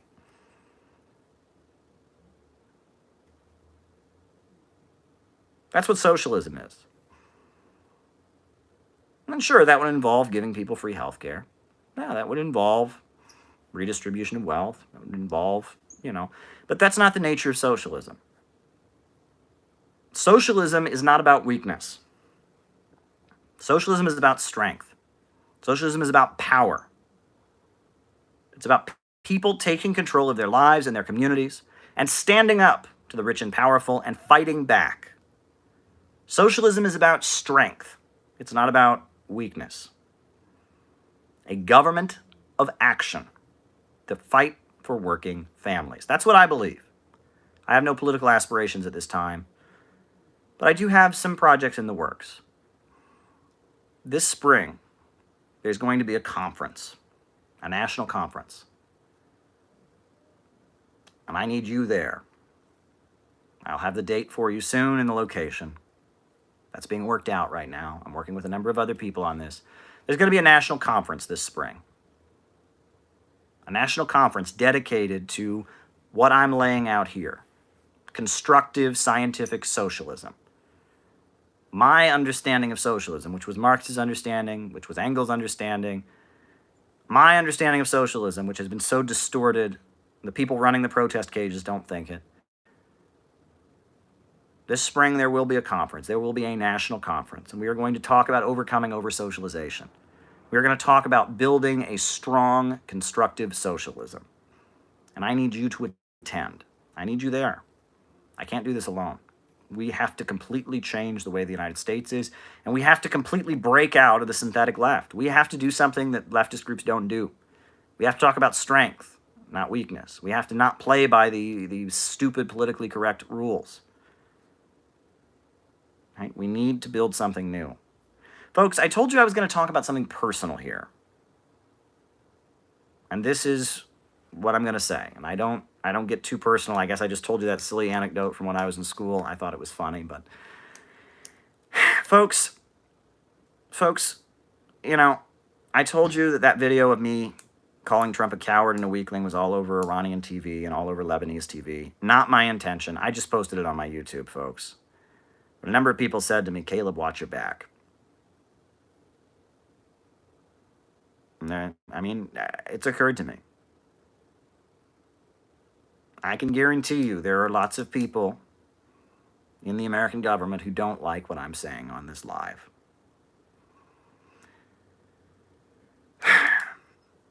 Right? Now, YouTube hasn't shut me down, which is good. Right? I'm still on Facebook. I'm not banned from Facebook. But I worry. I really worry. I try not to worry. But I fear that as things escalate with Iran, there could be consequences for me. I haven't broken any laws. I don't believe in illegal activity, let me add. Right? I don't think that illegal activity is what we need at this time. You know, I think that we need an ideological shift in the United States. We need peaceful organizing. I don't advocate anyone break any law. I think we need a peaceful, democratic transition to socialism. But do these people care what the truth is when they want to go after somebody? No. We don't know what's going to happen. Iran is going to respond somehow to the killing of Soleimani. And I don't know what's going to happen to me. And that's why, folks, I can't expect the synthetic left to have my back. I can't expect the, I need you. You know how special what we do on these lives is. You know how special it is. You know how special what we do here is. And you know how important it is, and you know how unique it is. And because of that, you know there's a very good chance they're going to try to shut this down.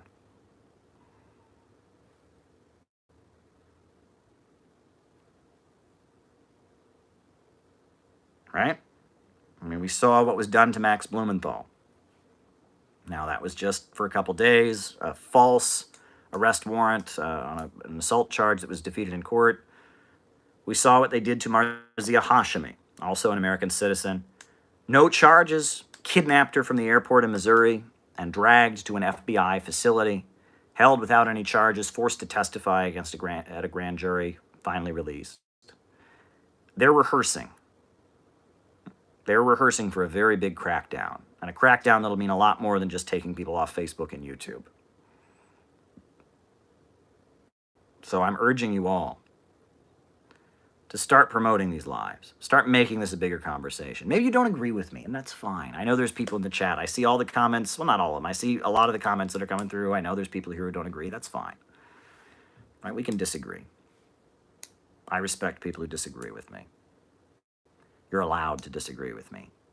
But we should recognize that efforts to silence and shut down conversations like the one we're having here are probably going to get more intense. And for those of us who they cannot control with over-socialization, the consequences for speaking and saying what is true when the emperor doesn't want to know that he's not wearing any clothes, the consequences will most likely get harsher. And so I am going to need you all, right? You're all I got. right? I mean, it's us. We got to stand for truth. We are the only hope that America has. Capitalism will not save America. Only socialism will save America. Only getting out of the system where banks, factories, and industries are organized to serve profits. Only moving toward a society where the economy is rationally organized to serve the people. Only doing that is going to make life any better in the United States. Now, David Fox just said, look what happened to Assange. And yeah, I'm really worried about Assange. And I've had some super chats here, and I'm going to address them. Ryan Overstreet said, your voice is very important. And I agree. I mean, I think my voice is important. I mean, we all have an exaggerated sense of our own selves and how important we are. But I think what we're doing here is pretty important. And that's why I fear shutting it down. Now, David Vox asked for practical tips. And I have made videos about arguing. But again, this point that the USA is on the wrong side, this point that the USA is helping Al-Qaeda needs to be made. Sami asked me for tips for organizing. Well, I'm not an organizer. I'm not an activist at this time, right? I'm a journalist. I'm spreading the message. But I'm hoping to have a conference this spring about how we can get this message out there, how we can train people to overcome their over-socialization. That's a bigger conversation, and I want to address that as well. I appreciate everything we're doing on here, right? The super chats are great. Having you all here, the chats and the lives, the number of people who watch this afterwards. I know a lot of people watch this like later, and that's cool too, right? There's a few hundred of us watching now, but there will be, by the next couple of days, there'll be a few thousand people that watch this, right? A lot of people thought I was going to stop. They thought, okay, Caleb's got a journalism career now. He's going to stop talking about communism. He's going to stop talking about socialism, right? He doesn't, he's got a paycheck now, right? He's just going to, no. I mean, I believe in socialism. I believe capitalism is the problem. I believe socialism is the answer. I believe the system of imperialism and global monopoly capitalism must be stopped if humanity is to survive. It's the only way forward. That's what I believe. And I'm not going to stop believing that, right? I don't understand it. I really don't understand how people just go back to living biologically. If you are not understanding the society you're in, if you're not, taking a stand and telling the truth, if you're not fighting for justice, I don't understand how you're really alive. I mean, you're alive biologically, I guess, right? You're living in the biological sense, but if you're not really understanding the society you're in, if you're not understanding historical progress, I don't understand how you're living. I cannot imagine my life without trying to spread the truth and trying to fight for justice. I can't imagine doing it. I just can't. And I know a lot of people expected that I would just vanish, that I would just go away. And I haven't. I'm still here. The people who thought I would go away, they've gone away, right? I'm still here. I'm still here, and I'm talking about we need a government of action to fight for working families. I'm talking about how we need a society that doesn't go to war for the profits of billionaires and bankers. I'm still here, folks. I'm still here. So, what else do people want to chat about, right? It's Saturday night. I'll keep going. Still got some diet beverage to drink. Got some water when I run out of that. What's on your mind, folks? What's on your mind? What's on your mind? What is on your mind, folks? I'm here. I'm having a great time. I had an interview. I had an interview earlier this week with a guy named Josh. Great interview. He asked me about socialism and stuff. Now, someone's asking me to explain that England isn't socialist. Well, that should be common sense. But no, Britain is not a socialist country. Now, what's interesting is that in the immediate aftermath of the Second World War, after the country had been bombed to bits, the Labour Party won the elections. Winston Churchill was voted out of office when the war was over. And the Labour Party nationalized a lot of things, like the railways, like the mines. They had a very high rate of state ownership, and that was because everything had been blown apart. And so they rebuilt it with taxpayers' expense, And after that, they privatized it, right? And especially during the Thatcher era, there were mass privatizations. But even when everything was nationalized, right, in the aftermath of the Second World War, when the Labour Party was in there and they nationalized everything and rebuilt it at the expense of the British taxpayers, Britain was not not socialist. They were rebuilding it for the benefit of capitalists. The industries were still organized to serve profits. British imperialism, huge British multinational corporations were making super profits at the expense of the rest of the world. They had a welfare state. They nationalized a lot of things, but it was still a capitalist economy. The banks, factories, and industries were organized to serve profits, not public good, right? State ownership is not synonymous with socialism. Now, in Britain, they don't have that much state ownership anyway at this point now. I mean, healthcare is still state-run. Some of the mining, but I think railway is privatized. But overall, state ownership is not the definition of socialism. If that was the case, Saudi Arabia would be socialist, right? A lot of things in Saudi Arabia are nationalized, but they still operate for profit, right? State capitalism is a word that gets thrown out a lot. People talk about state capitalism. Well, that's not socialism, that's state capitalism. Well, state capitalism is a real thing, right? Singapore, Taiwan, South Korea. Government involvement in the economy isn't the definition of socialism. Socialism is when the economy is organized to serve public good and not profits. State capitalism is when the government is heavily involved in overseeing the capitalist system. And that tends to happen when countries are in a state of war, for example. That tends to happen in the aftermath of a war, when you're rebuilding a country. That also tends to happen when countries in Asia, the Asian tigers, the United States needed a buffer against communism, right? During the Cold War, South Korea is a great example, right? South Korea, right? You had the Korean War. After the Korean War, North Korea was building socialism. South Korea was capitalist. They had a dictator, Syngman Rhee. The people of South Korea did not like that dictator, so you had the April Revolution, where all the labor unions and the students rose up and overthrew Syngman Rhee, the dictator. It was a disaster for the United States. I mean, it was good for the people to get rid of that military dictator. And there was fear that, the communists, would take power in the South. So the Kennedy administration and others sat down and they appointed a new dictator, Park Chung-hee. But in order to solidify Park Chung-hee's rule, they realized they needed to raise living standards in South Korea. So the USA basically ordered Japan to loan huge amounts of money to South Korea, and they built a steel industry that was technically private, but kind of controlled by the government, like the MTA here in the United States. And they did a lot of things. There was a lot of government oversight of the economy, but it was capitalism. But it was done to rapidly industrialize the country as a buffer against North Korea.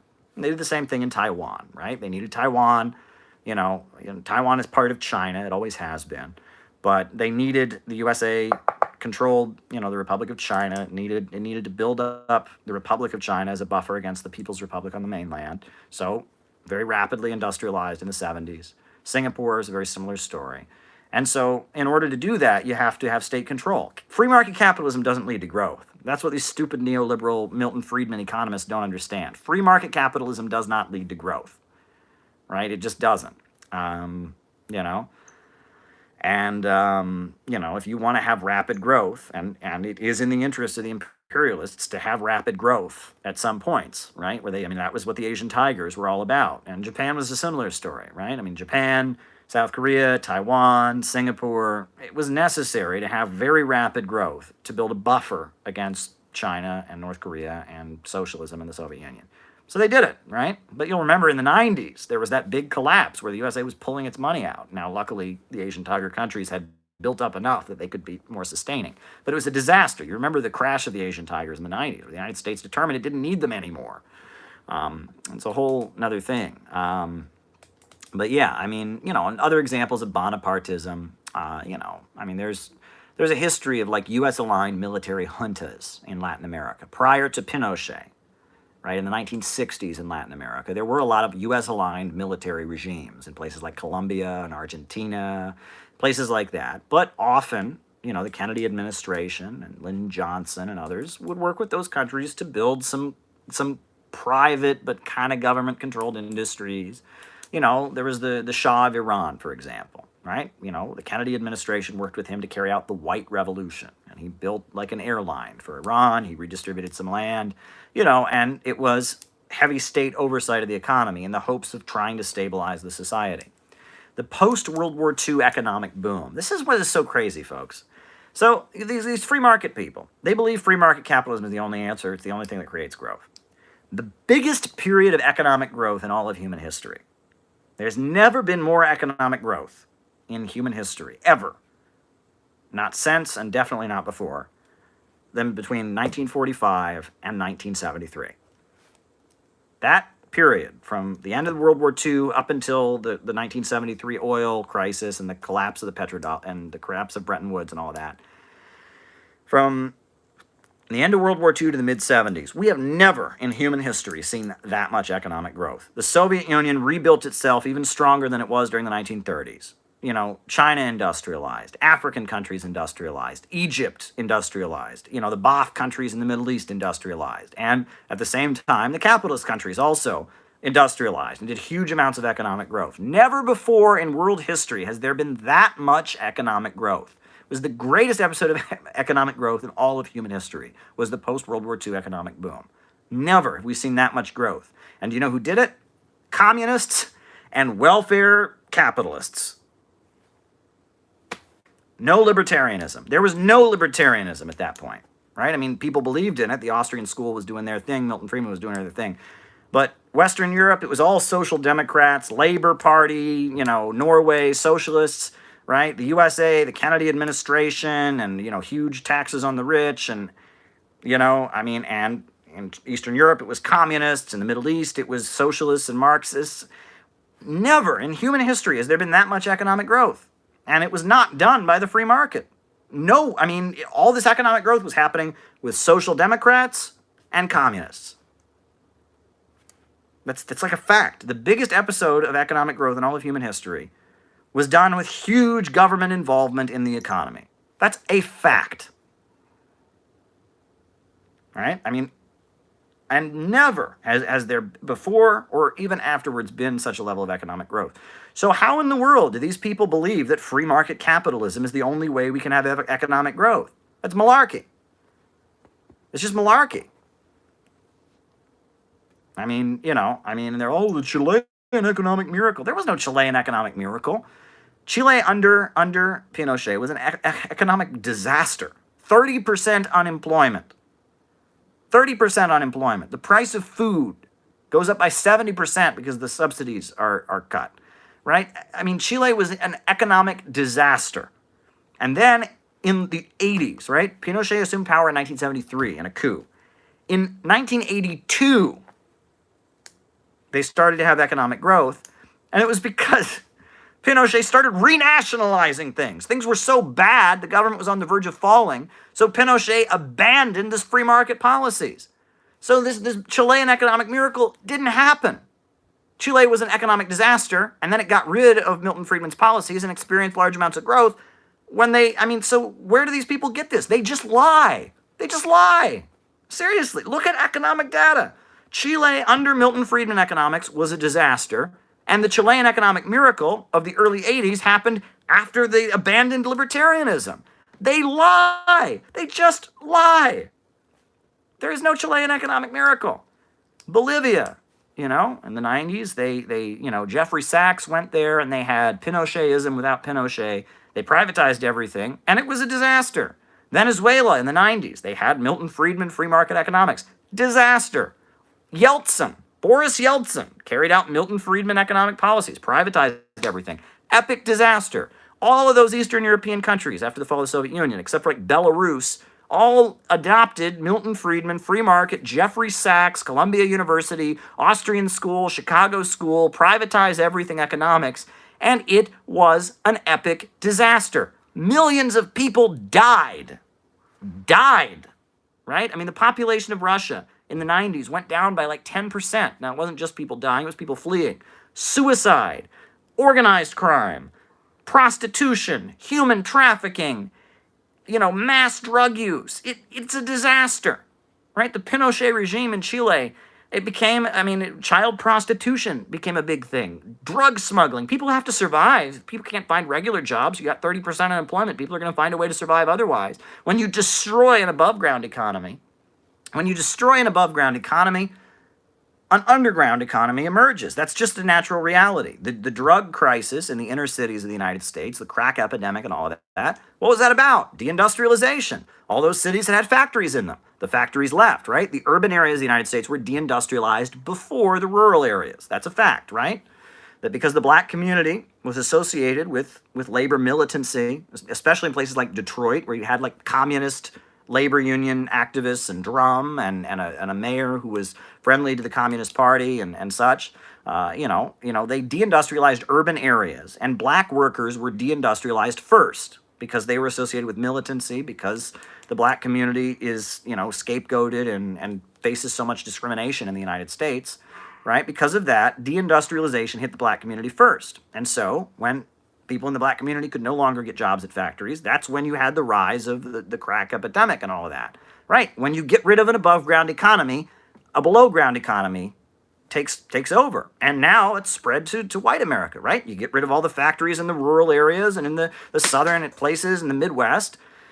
So you got an opioid economy, right? You got human trafficking now. Why? Again, people have to survive. If you get rid of legit ways for them to survive, they survive in illegitimate ways. That's the reality. And that's what the Pinochet regime did. And that's what the Yeltsin regime in Russia did. The Yeltsin years in Russia were a time of mass organized crime, mass suicide, mass, human trafficking, mass drug dealing, a heroin epidemic killing people off, because you decimated the above ground economy. Milton Friedman is an economic demolitionist. That's basically what he is, right? A demolitionist, a demolition crew. They want to tear down a building, they show up, and they blow up the building. Milton Friedman blows up economies. Neoliberalism blows up economies. It doesn't create economic growth. It doesn't. It just simply doesn't do it, right? And why? Why? Why does free market neoliberal economics not create growth? Okay. This seems like kindergarten. This seems like kindergarten economics, right? I'm not an economist, right? I've studied a lot of economics in the last few years because I feel like I need to learn it, but I'm not like some genius economist. I understand Marxist economics, but I understand economics overall, but you cannot cut your way into economic growth. Now, that should be common sense, right? If you have $5 and you take $2 away, then you have $3. And $3 is not more than $5, don't you know? Who'd have thought, right, that if you take $2 away from $5, you get less, you get $3. The libertarians don't understand this, right? See, when you have your $5 and then you cut, 40% of it and you're left with $3, then you have less taxes or something. And so magically you have economic growth. It's never happened anywhere in the world. Never happened anywhere in the world. It's voodoo economics. That's kind of a racist term, but that's what George Herbert Walker Bush called it, and then he implemented it later. But when he was running against Reagan to try and beat his chest, he called it voodoo economics. But it's nonsensical. You cannot cut your way into growth.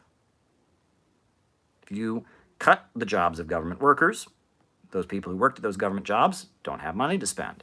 If you cut subsidies to farmers, those farmers have less money and they spend less. You cannot cut your way into economic growth. You do not create economic growth through cutting. Cutting government spending does not create economic growth. That should be common sense. It's like if you dry your hair will be dry, right? If you cut the amount of money people are getting, the economy is worse. That's common sense. There's nothing bold and revolutionary about that. But that's what the people believe, right? If you go to any school, they teach you neoclassical economics, they teach you Milton Friedman neoliberalism, and it's this magic. See, if you cut everyone off their welfare, if you cut everyone off their food stamps, if you take money away from people, if you take people's job security, you defeat labor unions, you lower everyone's wages, magically you have growth. You don't. No, you don't. You just don't. That's just not factually accurate. And it's never worked anywhere in the world. All the stuff they say about communists is far more true about libertarian economics, right? What do they say about us? Your system's never worked anywhere in the world where it's been tried. Actually, it has. We made Russia and China into superpowers and all that. But, where has libertarian economics ever worked? Well, what are we supposed to say whenever they call out the history? Well, that's not real socialism. What do libertarians say every time you point out that their system has been a failure everywhere it's ever been tried? Oh, that's not real libertarianism. That wasn't real free market economics. Pinochet was a socialist. Right? What do they say about communists? That we don't care how many people have to die in order to create our utopian vision. Not true, right? We favor peace. We believe in a peaceful transition, but that's a smear. Libertarians, they don't care how many people has to die in order to carry out their vision, right? Russia loses 10% of its population during the time of Yeltsin. Well, it was worth it so they can have freedom, right? Pinochet slaughters 20,000 people in a sports stadium and then starves to death. You got children in Chilean schools who faint because they're malnourished. Oh, you get rid of the school milk program. Yeah, but this is all necessary. This is the birth pangs of the free market. Sure, it's painful, but this is libertarianism. It's pure projection. All the stuff they say about communists is 1,000 times more true about libertarianism. And actually, that's not an accident.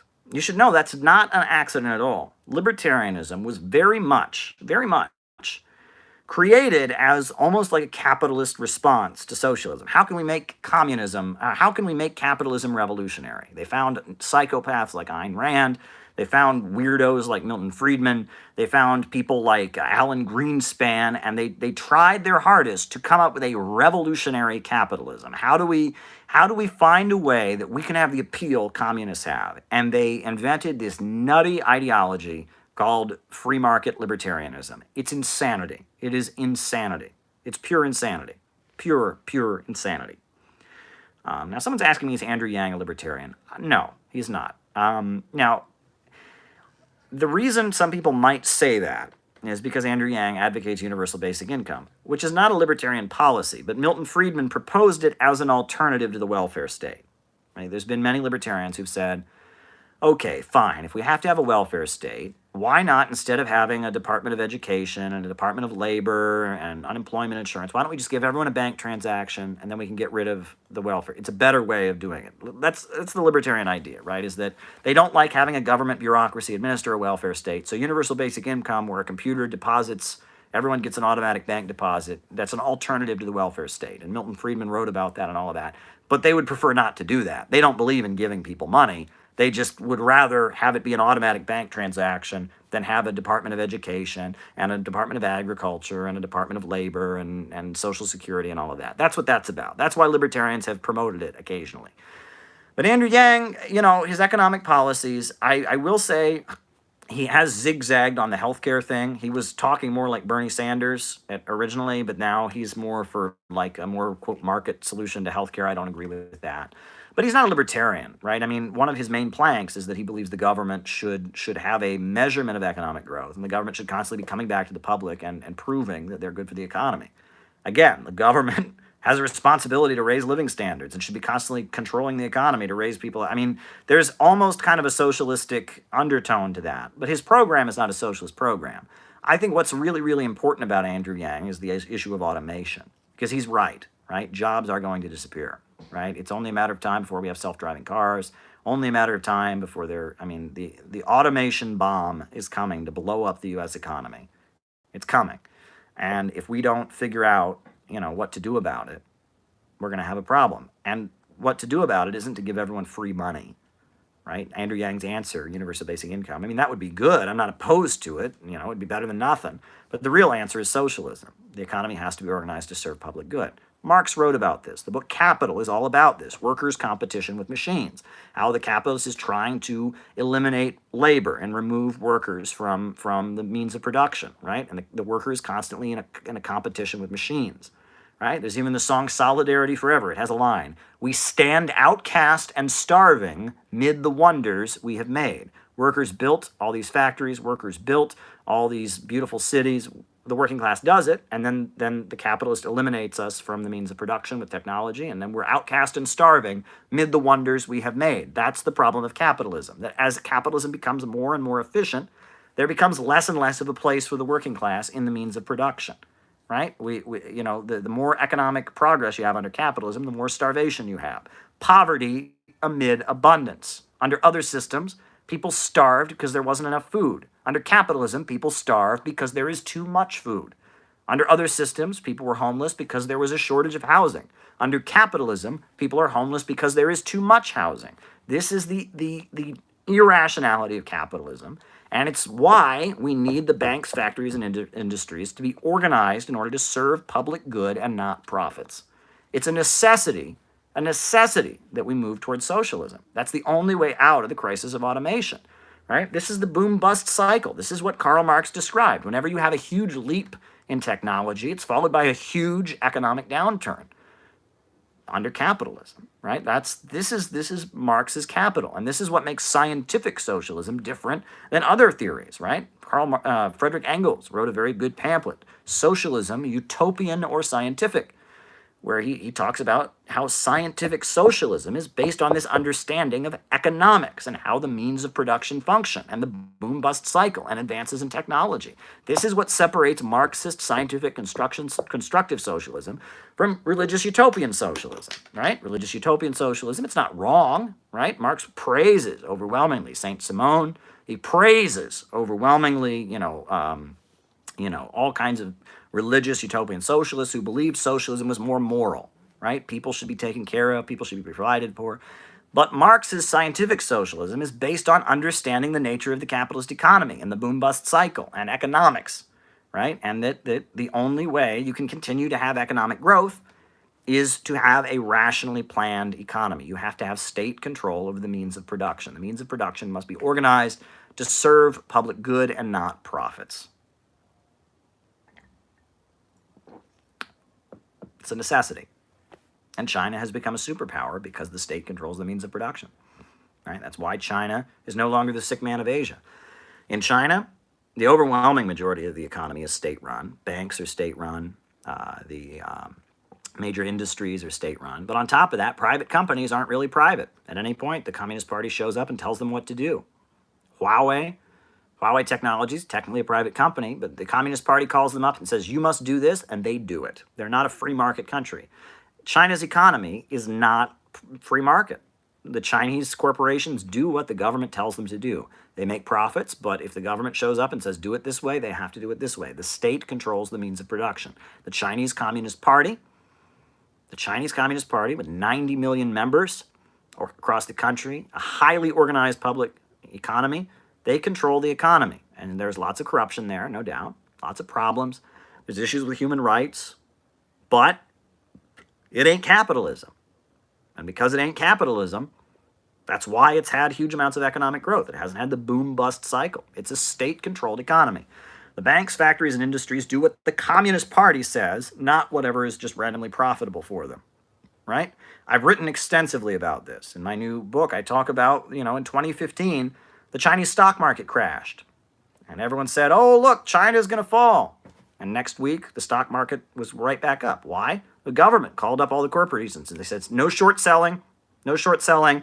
And it was like the next day. Right? The stock market went down by huge numbers. Nothing happened. In our country, if we had that level of a drop on our stock market, there would be riots in the streets. Food would not be delivered. It would be like an utter chaos.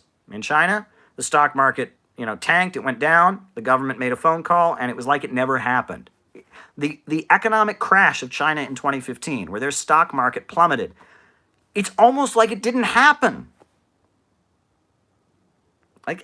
Look it up. It's like there's barely any memory of it.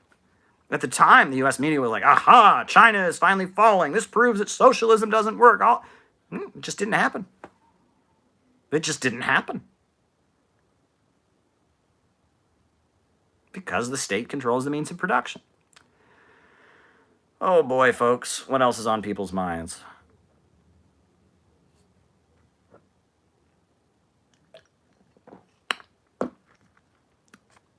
What else is on people's minds today, folks? I can keep going for a little bit. Now, someone gave me a super chat and asked me about Slobodan Žižek. I've read his work. It's interesting. I like it. He doesn't agree with me about China, for example. He's very good at kind of giving kind of a psychoanalytic critique of the messaging of society. I think it's very interesting work. He doesn't agree with me on everything. I don't agree with him on everything. But, I'm not opposed to his work. Watching his debate with Jordan Peterson was painful because it was clear that Jordan Peterson knows absolutely nothing about Marxism and socialism. That's pretty clear, but, Jordan Peterson was saying wildly inaccurate things, and it was like watching that debate between Zizek and Peterson was like, it was two people in a room talking to their audiences, and they just happened to be in the same room. It was like he was talking to his audience. They all heard it and applauded. Peterson was talking to his audience, and it was like they weren't even really talking to each other. It was just kind of, two big names on the same stage. And Jordan Peterson is completely clueless and doesn't understand Marxism. Zizek understands Marxism. He's more of a, Frankfurt School postmodernist, I think. Not that he doesn't say good things that, that are criticisms of that area too. I pay attention to Zizek. I'm not opposed to his work. It's interesting stuff. I don't totally agree with it. I'm really a big fan of Michael Parenti. Big fan of his. Big fan of Richard Wolff. He's a great guy, and every time I'm able to interact with him, it's a very rewarding experience. I always learn from him. He doesn't always agree with me. He doesn't agree with some of the stuff I say. I don't agree with some of the stuff he says. But we respect each other, and I like that. Like I said, every time I interact with him, it's a pleasure. I've never met Michael Parenti. I wish I had, but he's so old that he's not very active these days. I don't see him around. I wish I did, though. I like some of Michael Hudson's stuff. It's very good. I like some of, there's a lot of different Marxist writers out there. I have a different approach than they do. I'm very much not into academia, right? I've been to college, but academia is not what I'm about, right? I don't see myself as, and I don't think I'm going to go back to school and become some big name academic. That's just not where I'm at. I'm more about explaining basic Marxism in language that people can understand. So there you go. I hope that answers your question.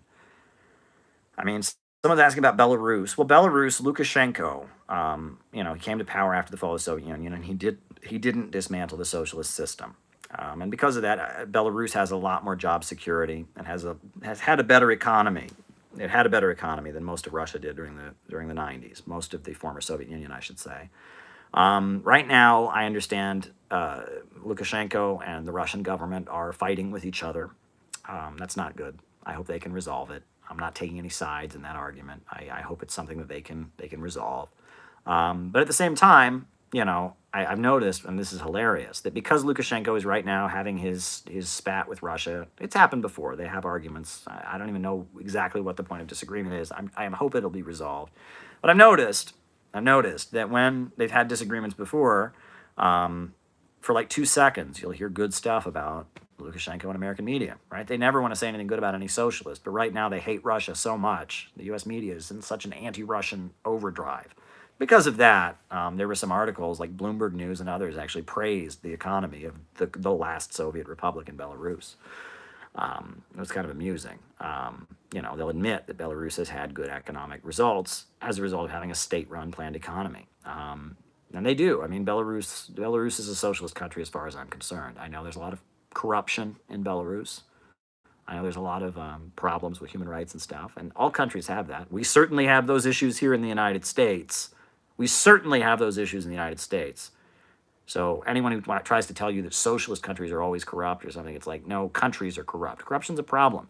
And it's based on scarcity more than anything, right? When there's scarcity, right? When there's abundance, things tend to be much more upfront and fair. But when there's a scarcity, you tend to get corruption. People take care of other people, right? That's just a reality. But yeah, Lukashenko has done very good things for the economy of Belarus. That's just a fact. And the USA calls him a dictator, last Soviet republic. But for 10 seconds right now, until, they're saying good things about Lukashenko, but give it time. They'll not like him pretty soon. When he and Russia, start getting along again, which will probably happen, at that point, then all of a sudden, he'll be a brutal dictator again, and they'll hate Lukashenko. That's just how American media is. It's so predictable. It's the Saudi king. The Saudi king, right? He's just a king. He's a monarch. I saw at the UN, when the king of Saudi Arabia died, Ban Ki-moon referred to the king of Saudi Arabia as a wise and compassionate leader, who cuts off people's heads and killed thousands of people in Yemen and has a country that's like almost all guest workers slaves. But, it's not important. But, Venezuela, free elections monitored by the UN, brutal dictator Hugo Chavez. You can't make this up.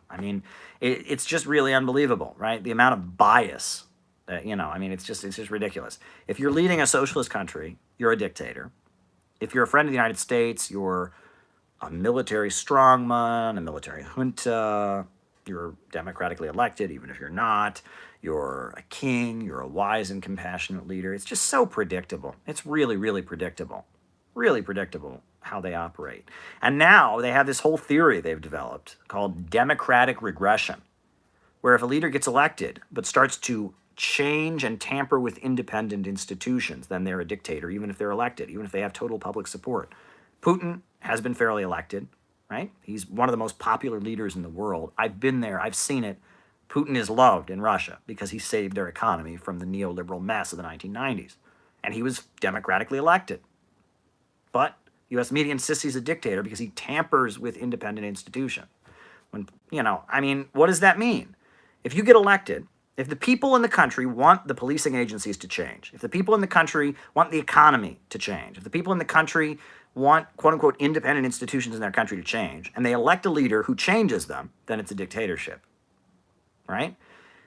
Independent institutions are supposed to de facto work for the United States, right? Venezuela. In the 90s, Venezuela, the police crushed strikes. They would disappear left-wing socialist students. They oversaw poverty and looting. The business community was obeying the United States and was doing whatever was in the interests of Western corporations. And they were independent at that point. They weren't independent. They were under the control of the West. When Hugo Chavez came in, he was suddenly becoming a dictator, despite being elected, because he tampered with these independent institutions. Suddenly the police started protecting the people. Suddenly the businesses were forced to do what was good for the public and were being controlled by the state. So then, because he tampered with the independent institutions, it becomes a dictatorship, right? If the people aren't allowed to control the means of production, the people aren't allowed to control the police, the people aren't allowed to control the military, the people aren't allowed to control the courts. That's basically what they've said in their articles about democratic regression. You read this in the Wall Street Journal. They're basically saying everything in the world, every independent institution should de facto serve the United States, right? And they're saying the same thing about AMLO in Mexico now, Lopez Obrador. He's a dictator. How? How is he a dictator? He just won the election. He won like 2 other times before, but it was probably stolen, right? And this time, because of Trump and Mexico, it looks like he won. So he's the president. What is he doing that's dictatorial? He appointed a judge who agrees with him. And this is ridiculous, but he's a dictator because he's changing the nature of this is right. He's having the police function in a way that is what his elected administration wants, not what is good for the United States, right? If you get elected and change the nature of all the things that prop up the rule of Western capitalism, you must be a dictator. Even if the people vote for you, even if you're wildly popular, even if the changes you make are what the people want, you're a dictator. That's what they've spelled out. They have spelled this out to us. They make no bones about it, right? Is Rupert Murdoch's influence under or overstated? I think it's a little bit overstated, honestly, because the thing is, Fox News wants to make money. You read Fox News' history, they want to make money. They are the top name in cable news, and Fox News is more fun to watch. I don't agree with it. I really don't agree with a lot of what's on Fox. Occasionally Tucker will say something I agree with, but most of the time I don't. But it's more fun to watch. It's entertainment. And as a result, they have the highest cable numbers of anybody in the United States because they want to make money. And unlike the other cable networks like CNN and MSNBC that see themselves as fulfilling a social role of they're more trying to control the narrative of U.S. society, and Fox is just trying to make money. And why are they so conservative? Well, forgive me, elderly folks that are watching. I don't want to disrespect you, but have you ever watched the commercials on Fox News? A lot of stair climber ads, a lot of Viagra ads, right? Who's at home all day watching cable news? Older folks. And throughout Middle America, older folks tend to be conservatives, right? Rust Belt, southern states. Old folks that don't live in urban areas, that live in rural areas, and I'm generalizing, but in bigger numbers tend to be conservative. And that's why when Fox got going, Roger Ailes and all of that, they started a TV network that was simply about making money. And they said, let's have a conservative bias. This is what this demographic that watches cable news all day long, this is what they want to see. And Fox News has the biggest numbers of any cable news network because they want to make money. And that audience, they don't want to be smarter by what they're hearing. They want a message that reinforces what they already think. And so they found a TV network that would reinforce what conservatives already think. But what is important to note, Fox News, because they just care about making money, right? And Rupert Murdoch wants to make money, right? You know, Rupert Murdoch, he was very famous for, you know, the newspapers that, you know, that had the like naked ladies in them, and, you know, he wants to make money, right? He's in the media business, News Corp. They want to make money, and they're good at it. They make lots of money. But what is interesting to note is that as demographics are changing, you know, Fox may change as well. If they're just about making money, they don't play by the rules. MSNBC, CNN, they play by the rules. They're pushing the party line. Fox just wants to make money, right? They just want to make money, right? They're partially owned by Saudi Arabia, or they just want to make money. That's the difference. But listen, folks, I got to go. So I wish you all the best, and let's be in touch. Remember, we need a government of action to fight for working families. Thanks.